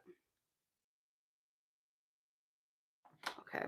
I don't like that witch hazel smell. I think it smells horrible. It smells like glue, like at the school, like when you like a glue stick. That's what it's giving, and I don't like that smell at all. Okay. All right, but it's gonna do its job now because I got some pretty decent amount. I got a pretty decent amount here. So I'm not gonna do too much with this because it's really about the intention. So you could shake it up. Like I prefer to shake my shit up because it's like floating in the top. Like I said, you want it to sit. The most important thing is all about the intention. You want to pray, bless it, light a candle, set an intention around it, dedicate it. You can. Um, but you do want to let it sit. It's up to you whether you want to, when you're done, strain the ingredients out of it, and then like use it. But at least while it's sitting, you want to keep the ingredients in there, like over at least a month or two, or a full moon cycle, whenever, or like whatever moon cycle you started on, you want to complete the whole cycles of the moon. And then you can take it out and strain it of its ingredients if you want to, or you can keep it in there. Um, I don't have one. You know, sometimes when you have like a alcohol bottle, it has like the little spout where it doesn't allow anything else to come out of it but just the liquid. That might be good in this situation if you want to keep the ingredients in there, because it is going to change color over time too, depending on what you put in it. It's not going to stay that clear. So naturally, it is going to change color. So, um, yeah, whatever you feel guided to do, you can sing, you can use your voice, you can speak into it. Sometimes I do, I'll speak into it, I'll breathe life into my waters, just so it's activated and it has your energy and your essence into it. Because again, with everything that you do, it's all about the intention, even as you're creating it. So yeah, this isn't just water. Like this is all these different herbs that God gave us. They all have properties, they all have energies. It's all about what you do that makes it powerful. So yeah. All right. So you can like dab it on you right here, your neck, your ears, like to hear your spiritual guides clear, your throat to activate your truth, your third eye. You know, you could bless your soles of your feet. Um, mm, Ashe. Yes. Or you could just keep it as an offering, like I said, on your tables. Or you could rub or spray. You could pour some of this in a spray bottle, spray it around your house. I make sprays too. I just be doing shit, y'all, all the time. Look, I be making just, you know, after you're done with your healing sessions or your readings, even if you're not a reader, but you're reading for yourself or you're reading for, you know, somebody in your family or a friend, and you want to clear the space, cleanse, wash your hands with the energies, like what we do with Florida water. You know, take our hands before a session, after, you know, pray before you do. But yeah, so that's the siren water. You could flip it, reverse it, put whatever you want in it. It's up to you. You can even use a little bit of rum, sometimes like just a little dab, because I find that the ancestors actually like rum a lot. I'm actually gonna put just a little dab, because I don't want to change too much of the color, although it might turn a little golden once all these ingredients set, because the flowers will lose like that pinkish color. It's gonna get kind of pale pink. Because my roses that I used, they almost look like a pearl color. They don't even look pink anymore. Can't really even see them. I put some glitter in this one, some food grade glitter, just to kind of give it that, but it has turned golden. It's not clear like it first was when I first made it, but that's okay. All right, so All right, ladies, let's get to the Venus read. I appreciate y'all being patient with me. So let me know if y'all like that. Get your pens, your papers, okay? Okay, so I have Navi, I have Ashley.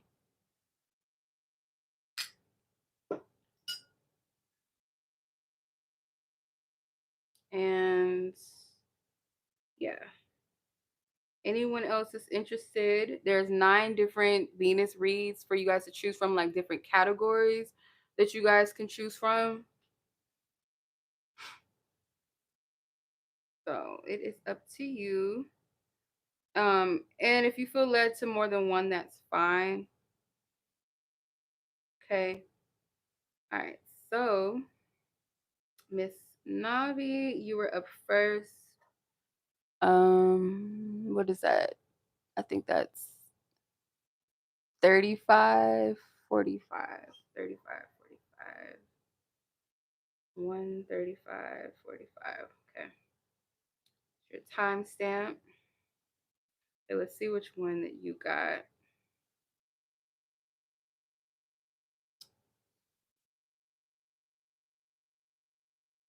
I can't see.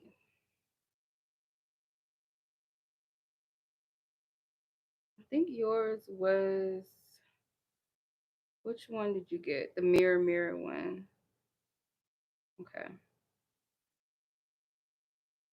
All right. So, and then Ashley, you got number 9. Okay.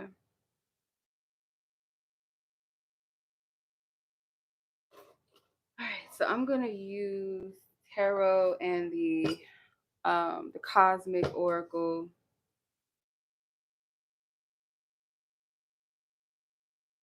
What's wrong, Ollie? Okay. What's your matter, mommy?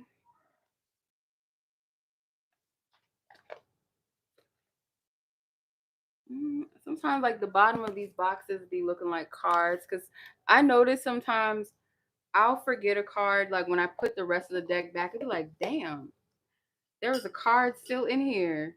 I do that sometimes. I don't know if anybody else does that, but sometimes these cards look like, or the bottom of the boxes be looking like the cards are still in them, and sometimes it doesn't have any cards left in them. So, okay, like right now, it's trying to fly out. Okay, so Divine Spirit, we clear our previous energies and messages. I ask for permission to tap into Navi's energy. What is it that she needs to know right now in regards to herself, how she sees herself? What is it that she may not be seeing in herself but should be? What is it that she's not seeing in herself but should be? What is it that she's not seeing in herself but should be?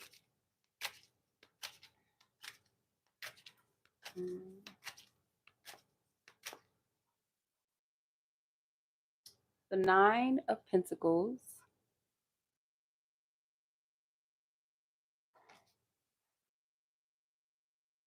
the 7 of Wands,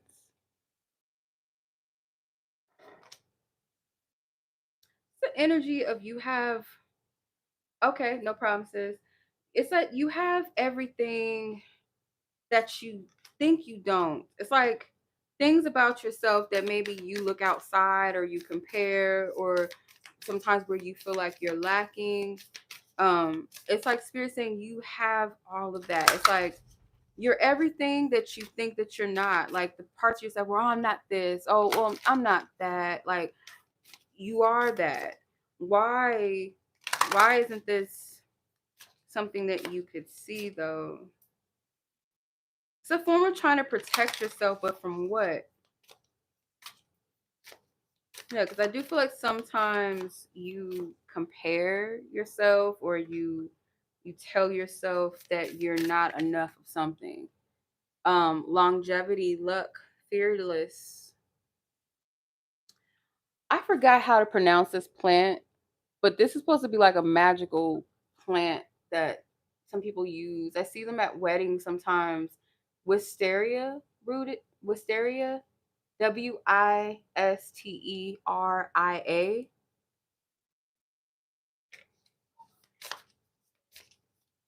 I feel like sometimes like you don't see your own strength. You might not see like how blessed you are sometimes, or like it's something inside of you. Like you might be like the silent strength type of person where you carry a lot that people don't know that you carry because you work through it, or you just like you handle it on your own. But you have spiritual support. Like those times where you think that you're by yourself, you're not. It's like some sort of stand-in energy. This ain't supposed to be in here. This is the little cover card stock card, so we're not gonna use that. Let's see. Why? What is the protection? Mm. Oh, God, I tried my best not to drop that card. 10 of Swords. So it's like um the fear of hurt. So you might gaslight yourself sometimes. Like this is you protect yourself sometimes maybe through um not lying to yourself. I shouldn't say that. It's not lying or self-deception. It's more so of like the things that you don't see about yourself is like a form for you to protect. How do I explain it? It may like be like I don't want to toot my own horn. I don't want to come off that way. I don't want to make myself open game to be attacked or called a name or called like something that leads to betrayal or people turning against me or disliking me. I don't know if that makes any sense. This could be something from childhood. Like some people feel bad for the things that they have. It's like I don't want to dress up too much because if others are not dressed up, I don't want them to be like, "Oh, you trying to show off, you're doing too much, you're trying to be seen." Or I don't want to celebrate that, I got a new car because, it's like it's some sort of uh you guilt yourself, or it's almost like you don't want to tell yourself that you're too great or too much in a sense. It's sad that people can't like love themselves out loud without people feeling some type of way, because most people don't love themselves like or love themselves to a degree where they really believe and celebrate themselves. So if another person does, people like get upset with that or try to humble them or say, oh, they think too much of themselves. Like a person that does like themselves is very intimidating to other people that don't. That's just, it's crazy, but it's true. It's like, oh, who the fuck do you think you are? Oh, whatever. It's like it's sad. I don't know. Um, what is the power that you are ready to embody though within yourself? What is the power that you are ready to embody or embrace?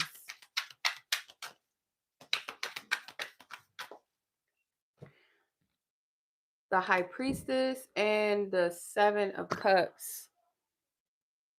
The part of you that knows the truth, even though sometimes you fight yourself on it, or um you question what you feel. You're like, is this an illusion? Am I being delusional? The part of yourself that is intuitively tapped in, the part of yourself that I feel like feels very deeply.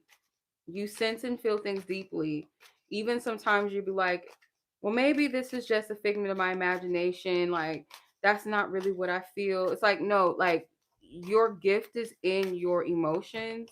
Your gift is in maybe some visions that you have, or like your ability to dream, your ability to see multiple types of scenarios and situations is a part of a gift that you have.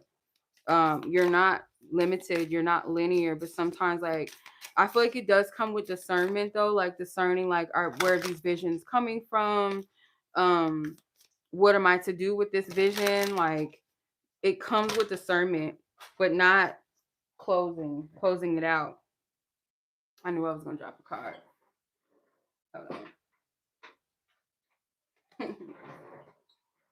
I just don't know. Like I try not to shuffle so hard. Waves of release. let go, absolve, sentimental goodbye. I don't know what they got going on here. What they doing in this card? It's a big face in the clouds and it's crying.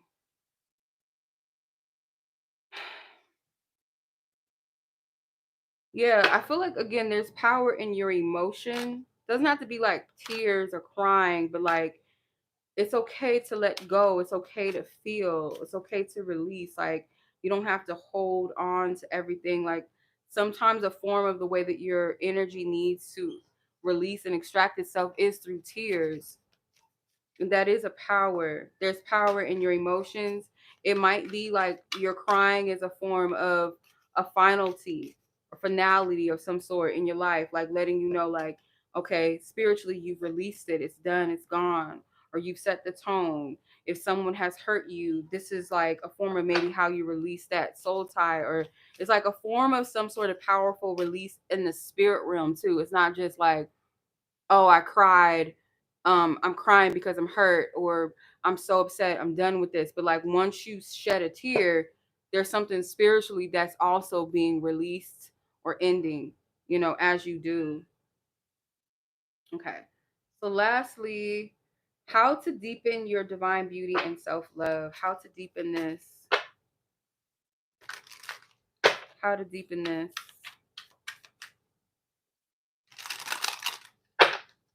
How can Navi deepen her divine beauty and self-love within? How can she deepen this within herself? How can she deepen this within herself, spirit?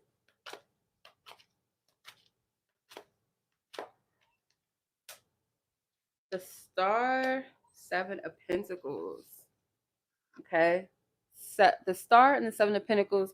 How to deepen your divine beauty and your self-love.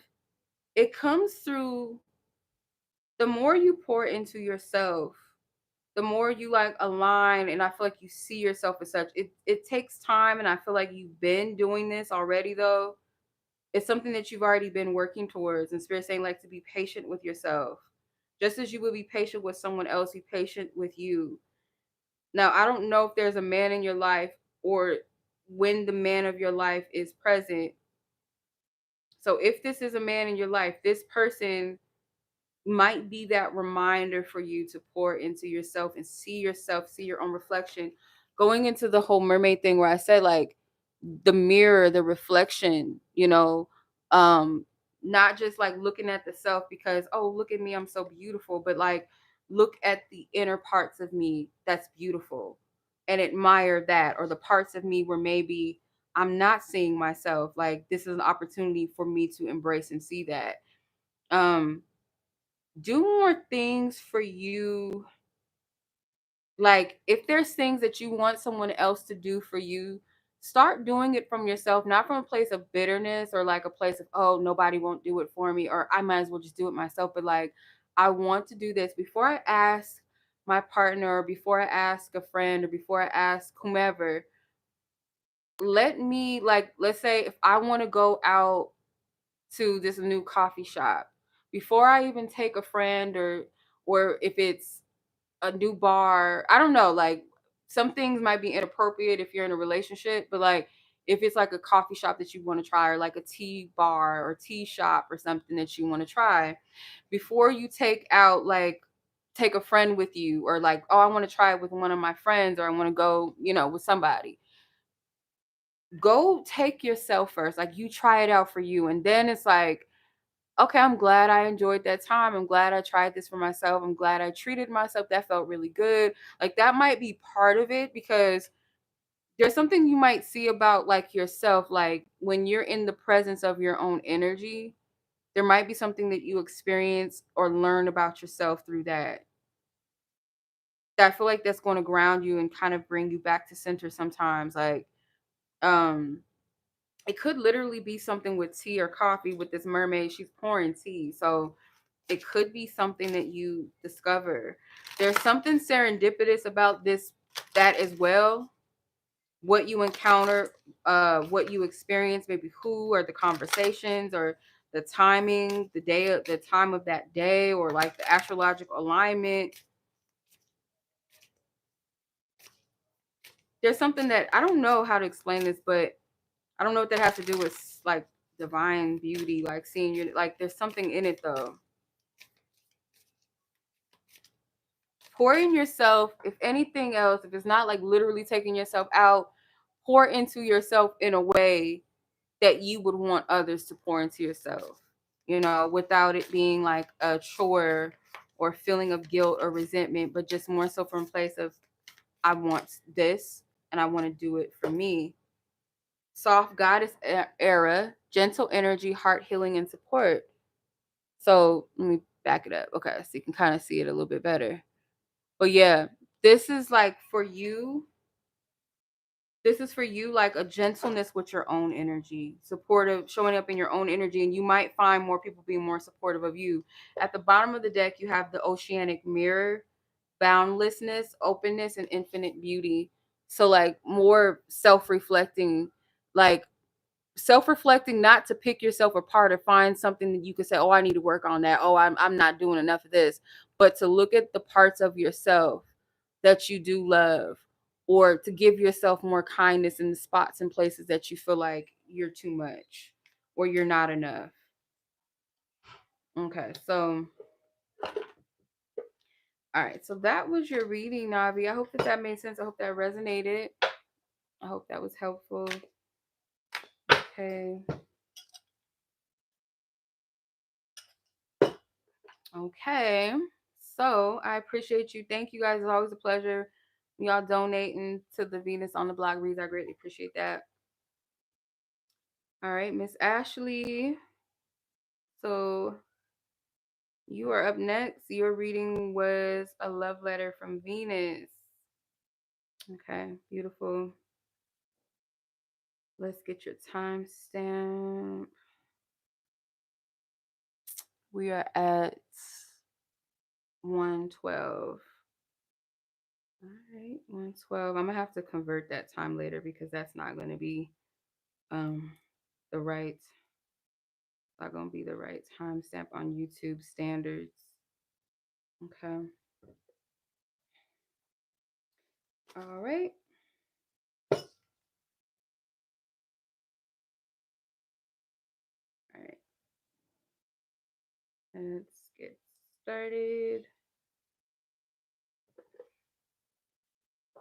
Okay.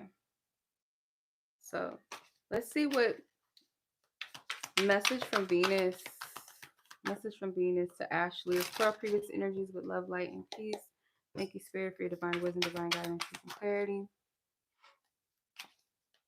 Okay, so first thing we're going to ask is, what makes your beauty sacred? What makes your beauty sacred? The essence of Venus. Divine goddess of love and beauty. What makes Ashley's beauty sacred? Okay, you have the King of Pentacles, Three of Swords. Okay, speaking of your resilience, I feel like Three of Swords is not supposed to be pretty, but this card, I don't know. Maybe it's because of the water. I don't know. I don't know if you can see it. This is a pretty card. Probably one of the prettiest Three of Swords I've seen. It's very vibrant. It's like your heart is beautiful, even though it's gone through a lot of pain that maybe you bury deep inside. Your ability to still be kind or to be generous, to be patient. Um, Someone that I feel like God can trust with a lot of things. So like God may bless you with opportunities. They know you're not going to be a tyrant. Like if anyone else was to be blessed with, let's say like a high position, that has been wounded, that has gone through trauma, that could easily be an asshole to people. Instead, it's like, with the heart that you have, even though it's been through a lot, I can trust you with big things. I can trust you with large amounts of money. Like Spirit may see you as someone that's generous with your time, your money, your energy. Is safe. It is a secure energy. It's a safe space. Um, even sometimes like you might not feel that it's a safe space for yourself, it's a safe space for others. Um, so what makes your heart beautiful is it's something about like maybe initiation of pain. Like sometimes you feel like your pain or you've been tested by people or something like that. But spirit's not saying it's not a test. It's not like you're being punished or that you're supposed to be hurt. It's more so from a place of spirit saying like look at it from a perspective. I could easily be an asshole because we've all been through things. I could easily give up or give up on myself or not love or even open up to people, but because I choose, even though it might be tough sometimes, that's what makes you beautiful, because not everybody has that type of strength, has that type of heart. So that's where your sacred beauty comes from, is your heart, the type of heart that you have, the depth of your heart. Maybe you feel things very deeply sometimes, even that it could even hurt. So you have the floral feminine code, celebration, abundance, and devotion. So when you love something, not just people, but when you love something, you celebrate it and you devote yourself to it in a way. And that's where sometimes where your softness comes out. Or maybe even where sometimes like your thorns come out. Like sometimes the things that you love and celebrate and devote yourself to might prick at you. Um, or in turn cause you to prick other people. Not like you're out to hurt them, but like you're trying to protect yourself, if that makes sense. So Venus might be comparing your heart almost to a rose in some form. Hmm. Okay. What is Venus helping you to reclaim? Venus of love and beauty. What are you helping Ashley to reclaim? What are you helping Ashley to reclaim?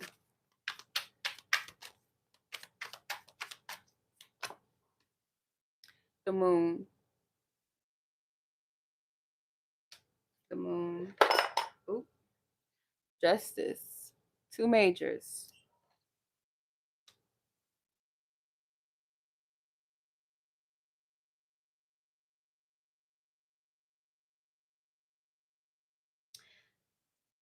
I feel like Venus is helping you to reclaim, like, it's a hidden truth about you.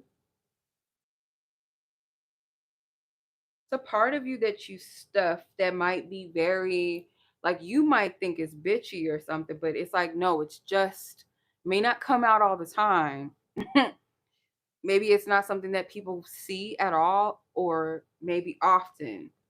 It's not bitchy. It's like I keep getting, like, it's justified. Like, it is what it is. Like, this is how you uphold your boundaries. This is how you honor yourself.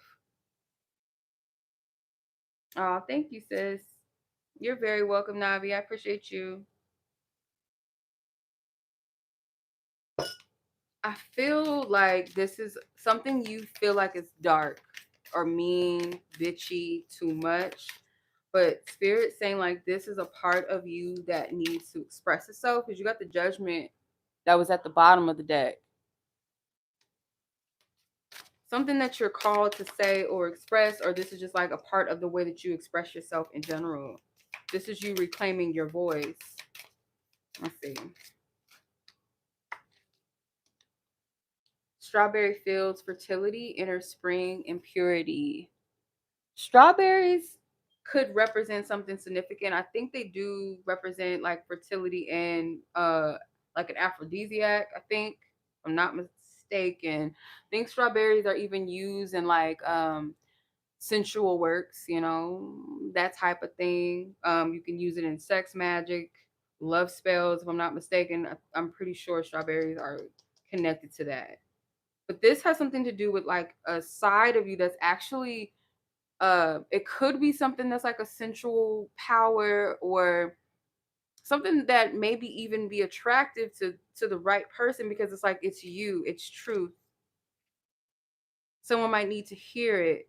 It's something about a truth, and or how you express something. Again, it's like you might think, this is your reading, Ashley. You might think that you're doing too much sometimes, or like if I say something a certain way, or if I say it at all, but it's justified. And it might be when you are like needing to protect yourself, needing to defend yourself or protect yourself. That's when that voice comes out, and that's what Spirit's saying, to reclaim that part of yourself.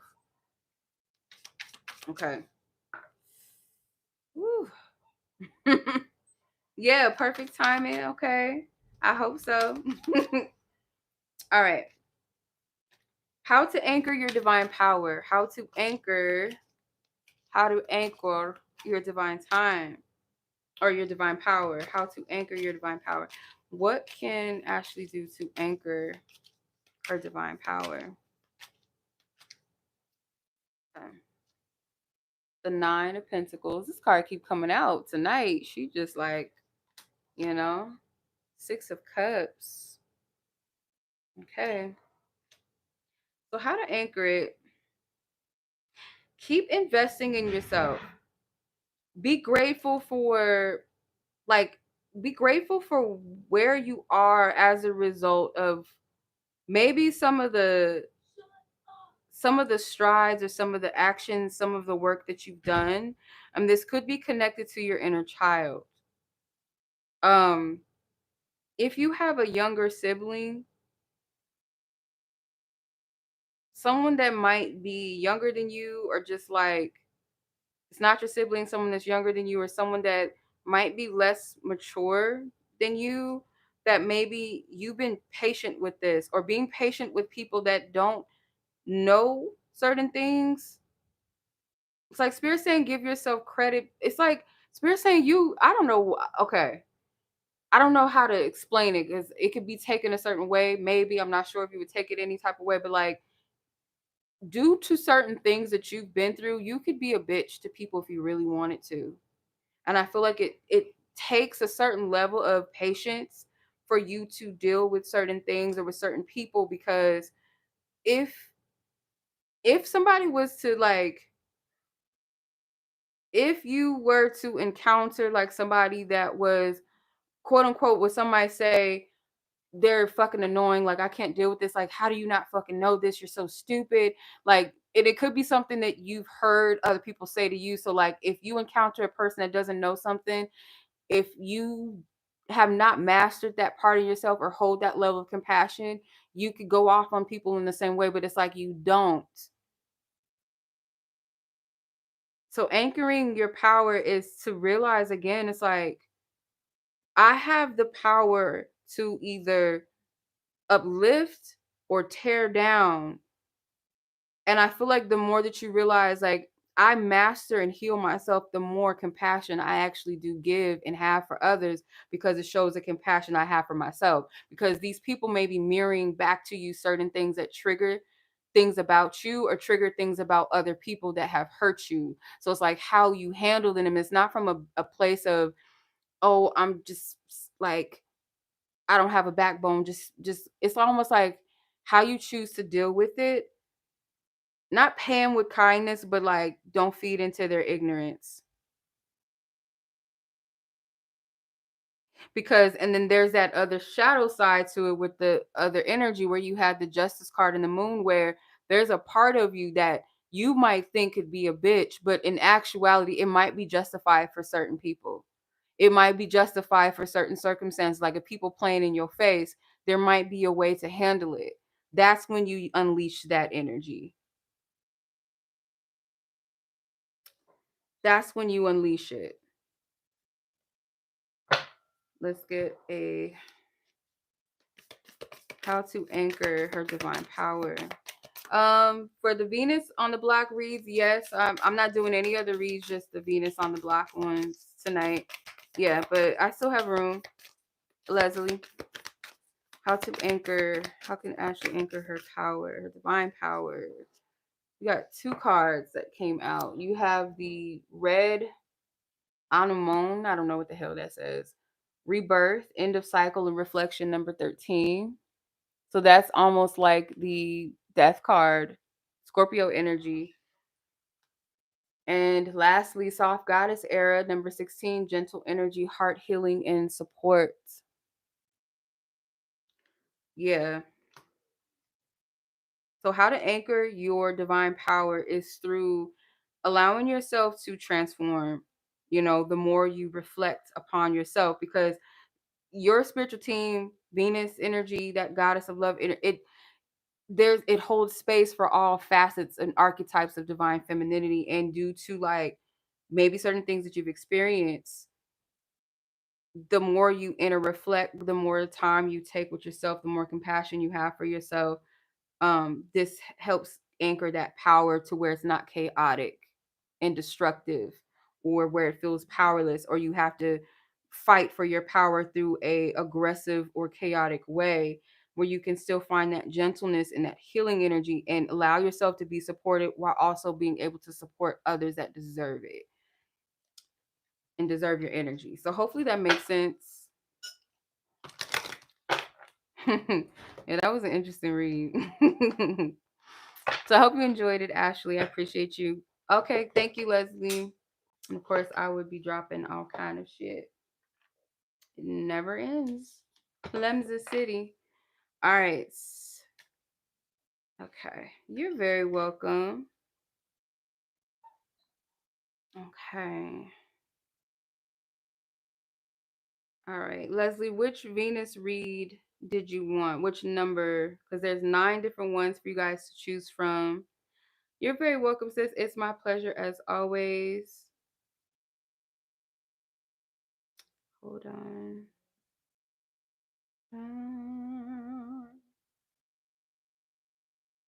Okay. The timestamps might be, I gotta fix them after the live. But yeah, let me know which one, Leslie, you want.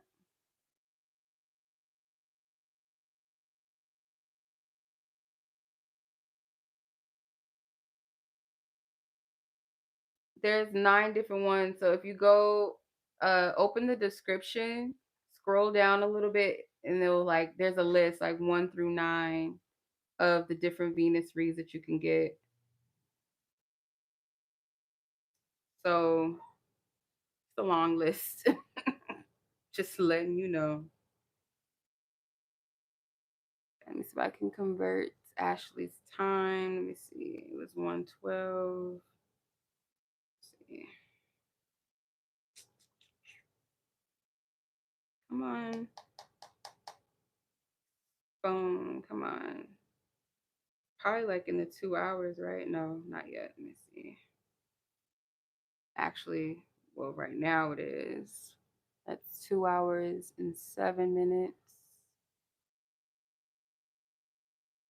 1 hour, 52. Or 2 minutes.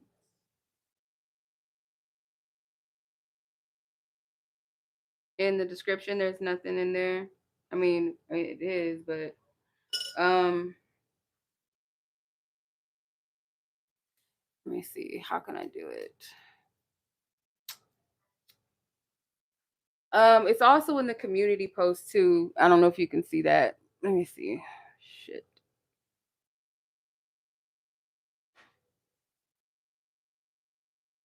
I have to go to the bathroom. Hold on. I'm trying to find. Hold on.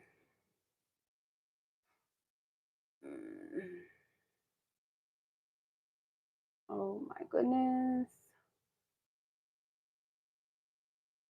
It might be too big for the screen.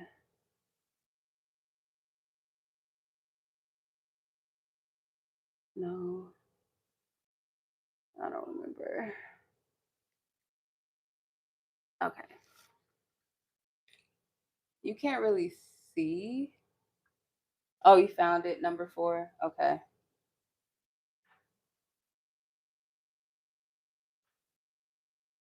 Okay. Do do do do. Why is it still doing that? Get this shit off my screen. Thank you. Okay. All right. Alrighty. Okay. So where we at? Keep dropping this goddamn remote. 129.59. So I think that's 2 hours and 9 minutes. I think.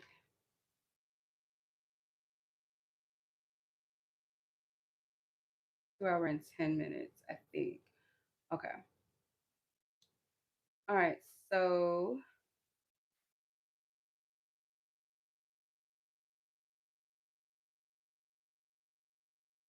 all right.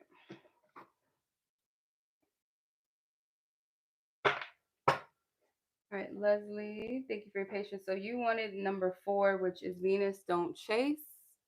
Venus don't chase. All right. Let's get a message for Leslie. What is the energy? Let's see. What is the energy that Leslie naturally radiates in love? What is the energy that not Ashley, sorry. Did I say Ashley again? Leslie. Leslie spirit. Leslie. What is the energy that Leslie naturally radiates in love? What is the energy? Okay. Ace of Swords. Eight of Wands. Okay. You might be an energy that radiates truth. Okay. It could be expression of like your passions. Okay. Expression of what like drives you, like your ambitions. Um, it could be you don't hold back in what you want romantically or sexually. Like maybe you say things in a way that's very blunt, but it's like sexy to some people. Like the way that you speak, what you say, maybe even how you say it. Um, yeah, it's something about the way that you express. It's very it cuts through like it cuts through any confusion. Like you say I like you or I want you, like it's something that's very honest, or if it's not verbally expressed, it's like in the way that you show up. Like there's no confusion, if that makes sense. But it's something around passion, it's something around like what drives you, what you desire, maybe even flirtation, sexuality, sensuality. Let's see. What is the energy that Leslie, okay. Soft goddess energy card keeps coming out. Came out like for all 3 of you so far. So I don't know if you can see that. So it says soft goddess era, gentle energy, heart healing, and support. So it's something very feminine, very sensual, very sexy. Um, it's something like I said, it could either be words itself, like verbal expression, or like the way that you show up, how you move, how you approach things, because it seems very blunt. Okay. Let's see. Secondly, how to attract without chasing or shrinking. So what can you do personally? What can Leslie do, Divine Spirit, as far as how to attract without chasing or shrinking herself? How can she attract love in a way without shrinking and chasing?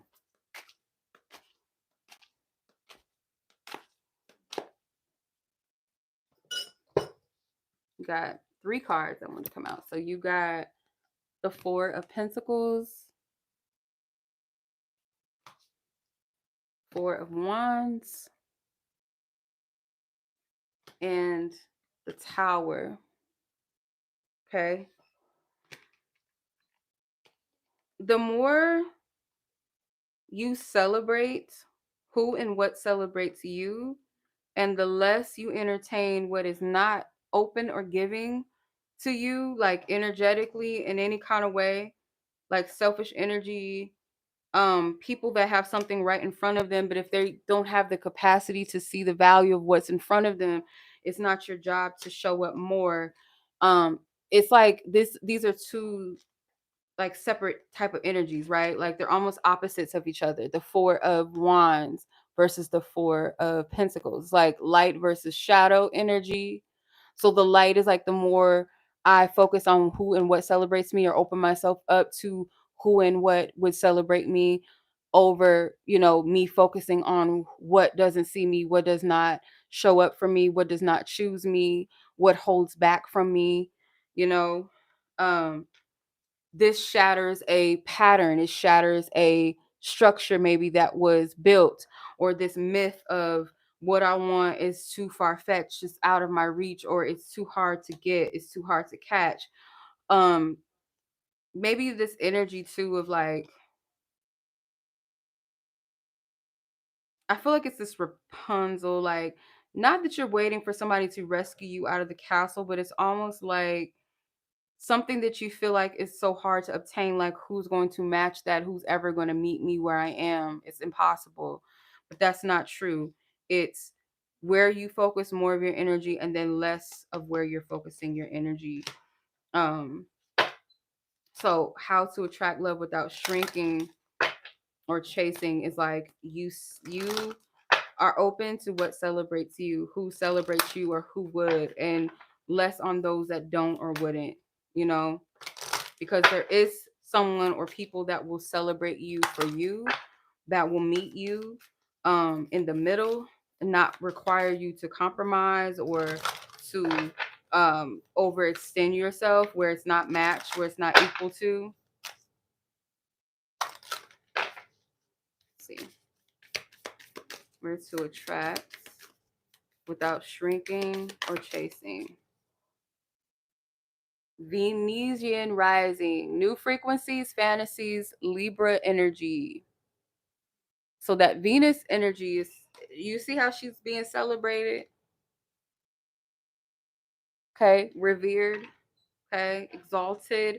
So not like in a way of like conceit, but in a way where it's like people can, they see me, and they're not making me compromise, or they're not treating me like I'm not that girl, or I'm not, I'm nothing. It's like this is a new frequency. So what's going to attract without you chasing or shrinking is this energy of, I don't know, maybe there is something with Libra energy for you, or Venus, your Venus placement. The more you embody this in the light attribute, because there's also a shadow side to everything, right?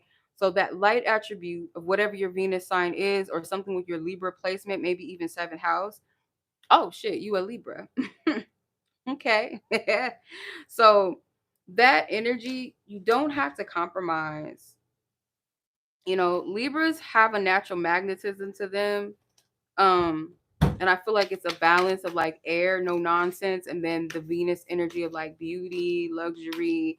So they usually don't have a hard time attracting people, but it's more so like who honors me, not just likes me or is physically attracted, but like who really fucks with me, like me, without having to compromise that.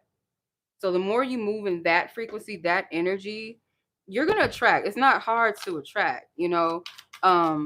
Who stays and who respects and honors is what really matters, and that's what counts.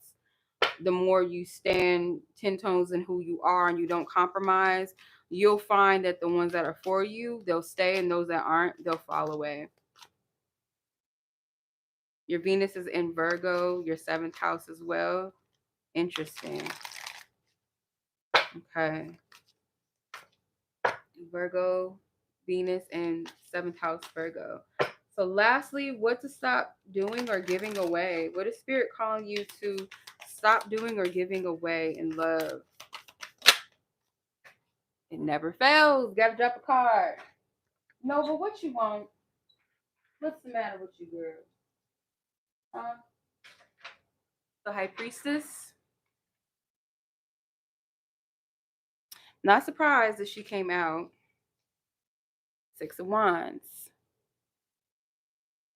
It's time to celebrate yourself out loud.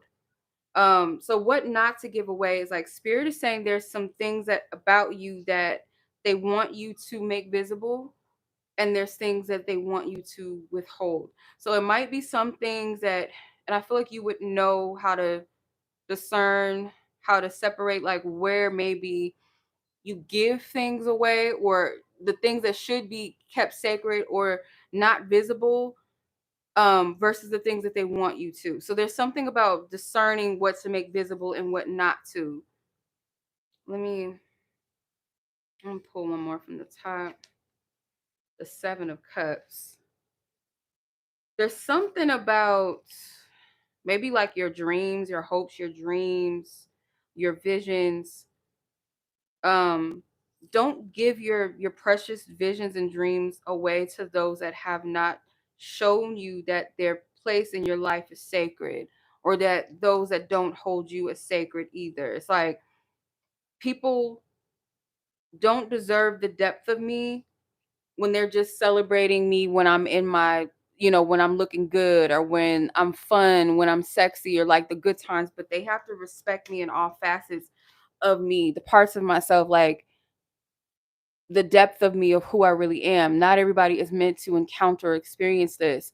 So I'm not going to give away my precious dreams, and I'm not going to waste my visions and my fantasies on things or people that have not earned it. It's okay to like vibe and have crushes or interest in people, but I'm not going to put an energy on somebody like this is my person or my husband, or start fantasizing about them if they have not even shown that they're worthy of my sacredness, you know?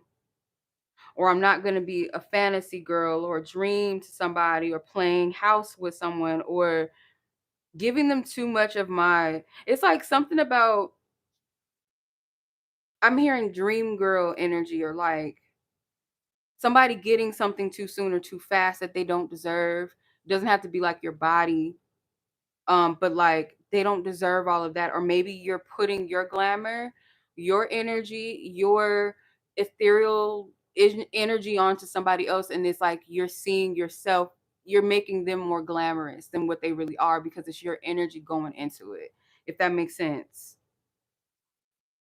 So spirit wants you to discern this. Yeah, the King of Wands is at the bottom of the deck.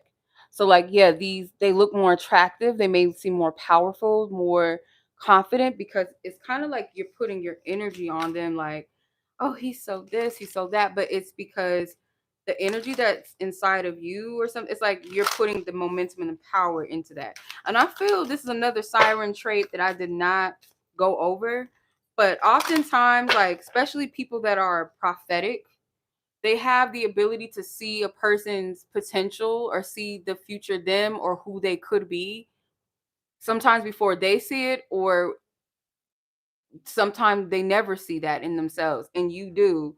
And sometimes you could put your energy onto a person, and they look way more glamorous in energy, like, oh my god, he's such a dream, he's such this. It's like you'll put them on this pedestal, and sometimes people like that shit. Like they feel like, I don't know why this person like me so much, I ain't shit, but I'm not gonna stop them either, and they feed off of that illusion, because it's really an illusion, it's not true.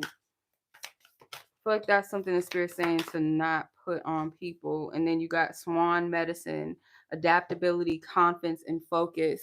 So yeah, it's like this is something to do with beauty and grace, maybe even like self-esteem. So like maybe in the past, maybe you didn't always see yourself as the one that was chosen, or good enough, or pretty enough, or what have you. And your energy sometimes can idealize something outside of you, or put more beauty or energy into it. But I feel like this is something maybe that you realize already about yourself, or you've already kind of made sense sometimes with certain people, like this person wasn't really all of that, and I knew it, but I liked them so much, or I wanted to see what I saw in them, if that makes sense. So that's what spirit's saying, to not, to stop giving or giving away in love. So, of course, I dropped the card. But yeah, I hope that resonates with you, or was helpful, insightful, confirmation. Um, but yeah, I'm gonna put the timestamps up, you guys. If you enjoyed this reading, go ahead and give it a like. I would greatly appreciate that. Or just this entire live. Did y'all enjoy the altar water, situational? Um, Nova, what in the hell you doing? Yeah. So it was my pleasure, y'all.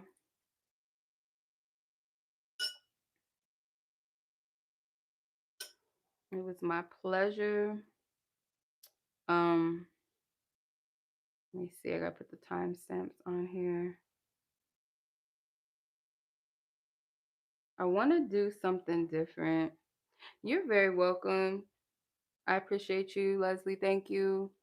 Thank you, Navi. Thank you, Ashley. Everyone that hopped on, I appreciate you guys. Thank you for coming on.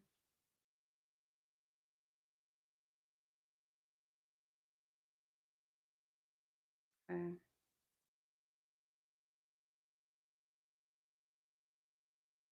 All right. So, everybody that joined, you guys are much appreciated. It's my pleasure. Thank you for moderating. Tori, I don't know if you're still on. Thank you, sis. I appreciate you. All the ladies that came on, the likes, thank you guys so much. I appreciate that. It has been a real one. So next Ghetto Fairy Friday, hopefully these bangs, child. I don't know how anime characters do it. I just don't get it. Um, but I would love some participation in the next Ghetto Fairy Live, and I'll come up with the concept, the topic, something good for us to like dive into. So I'll let you guys know, soon next week. Be on the lookout for the next Ghetto Fairy Friday topic. And it's been real. Thank you guys so much. I appreciate you guys. Enjoy the rest of your night, your day, your evening, wherever you guys are in the world. Be blessed, be safe. Make sure that you guys continue to show some love to the channel. Like this video if you haven't already. Share it with someone you feel like it may resonate with. And I will catch you guys next week. Peace. Or whatever we doing next. Bye. Peace. YouTube, you don't want me to leave. They're like, no, bitch. No, for real. They're like, we don't want you to leave. I have fat fingers, so that's probably why. Yeah, it straight up don't want me to leave. It doesn't. Okay, this is fun. I don't get it, but it's like not letting me click out.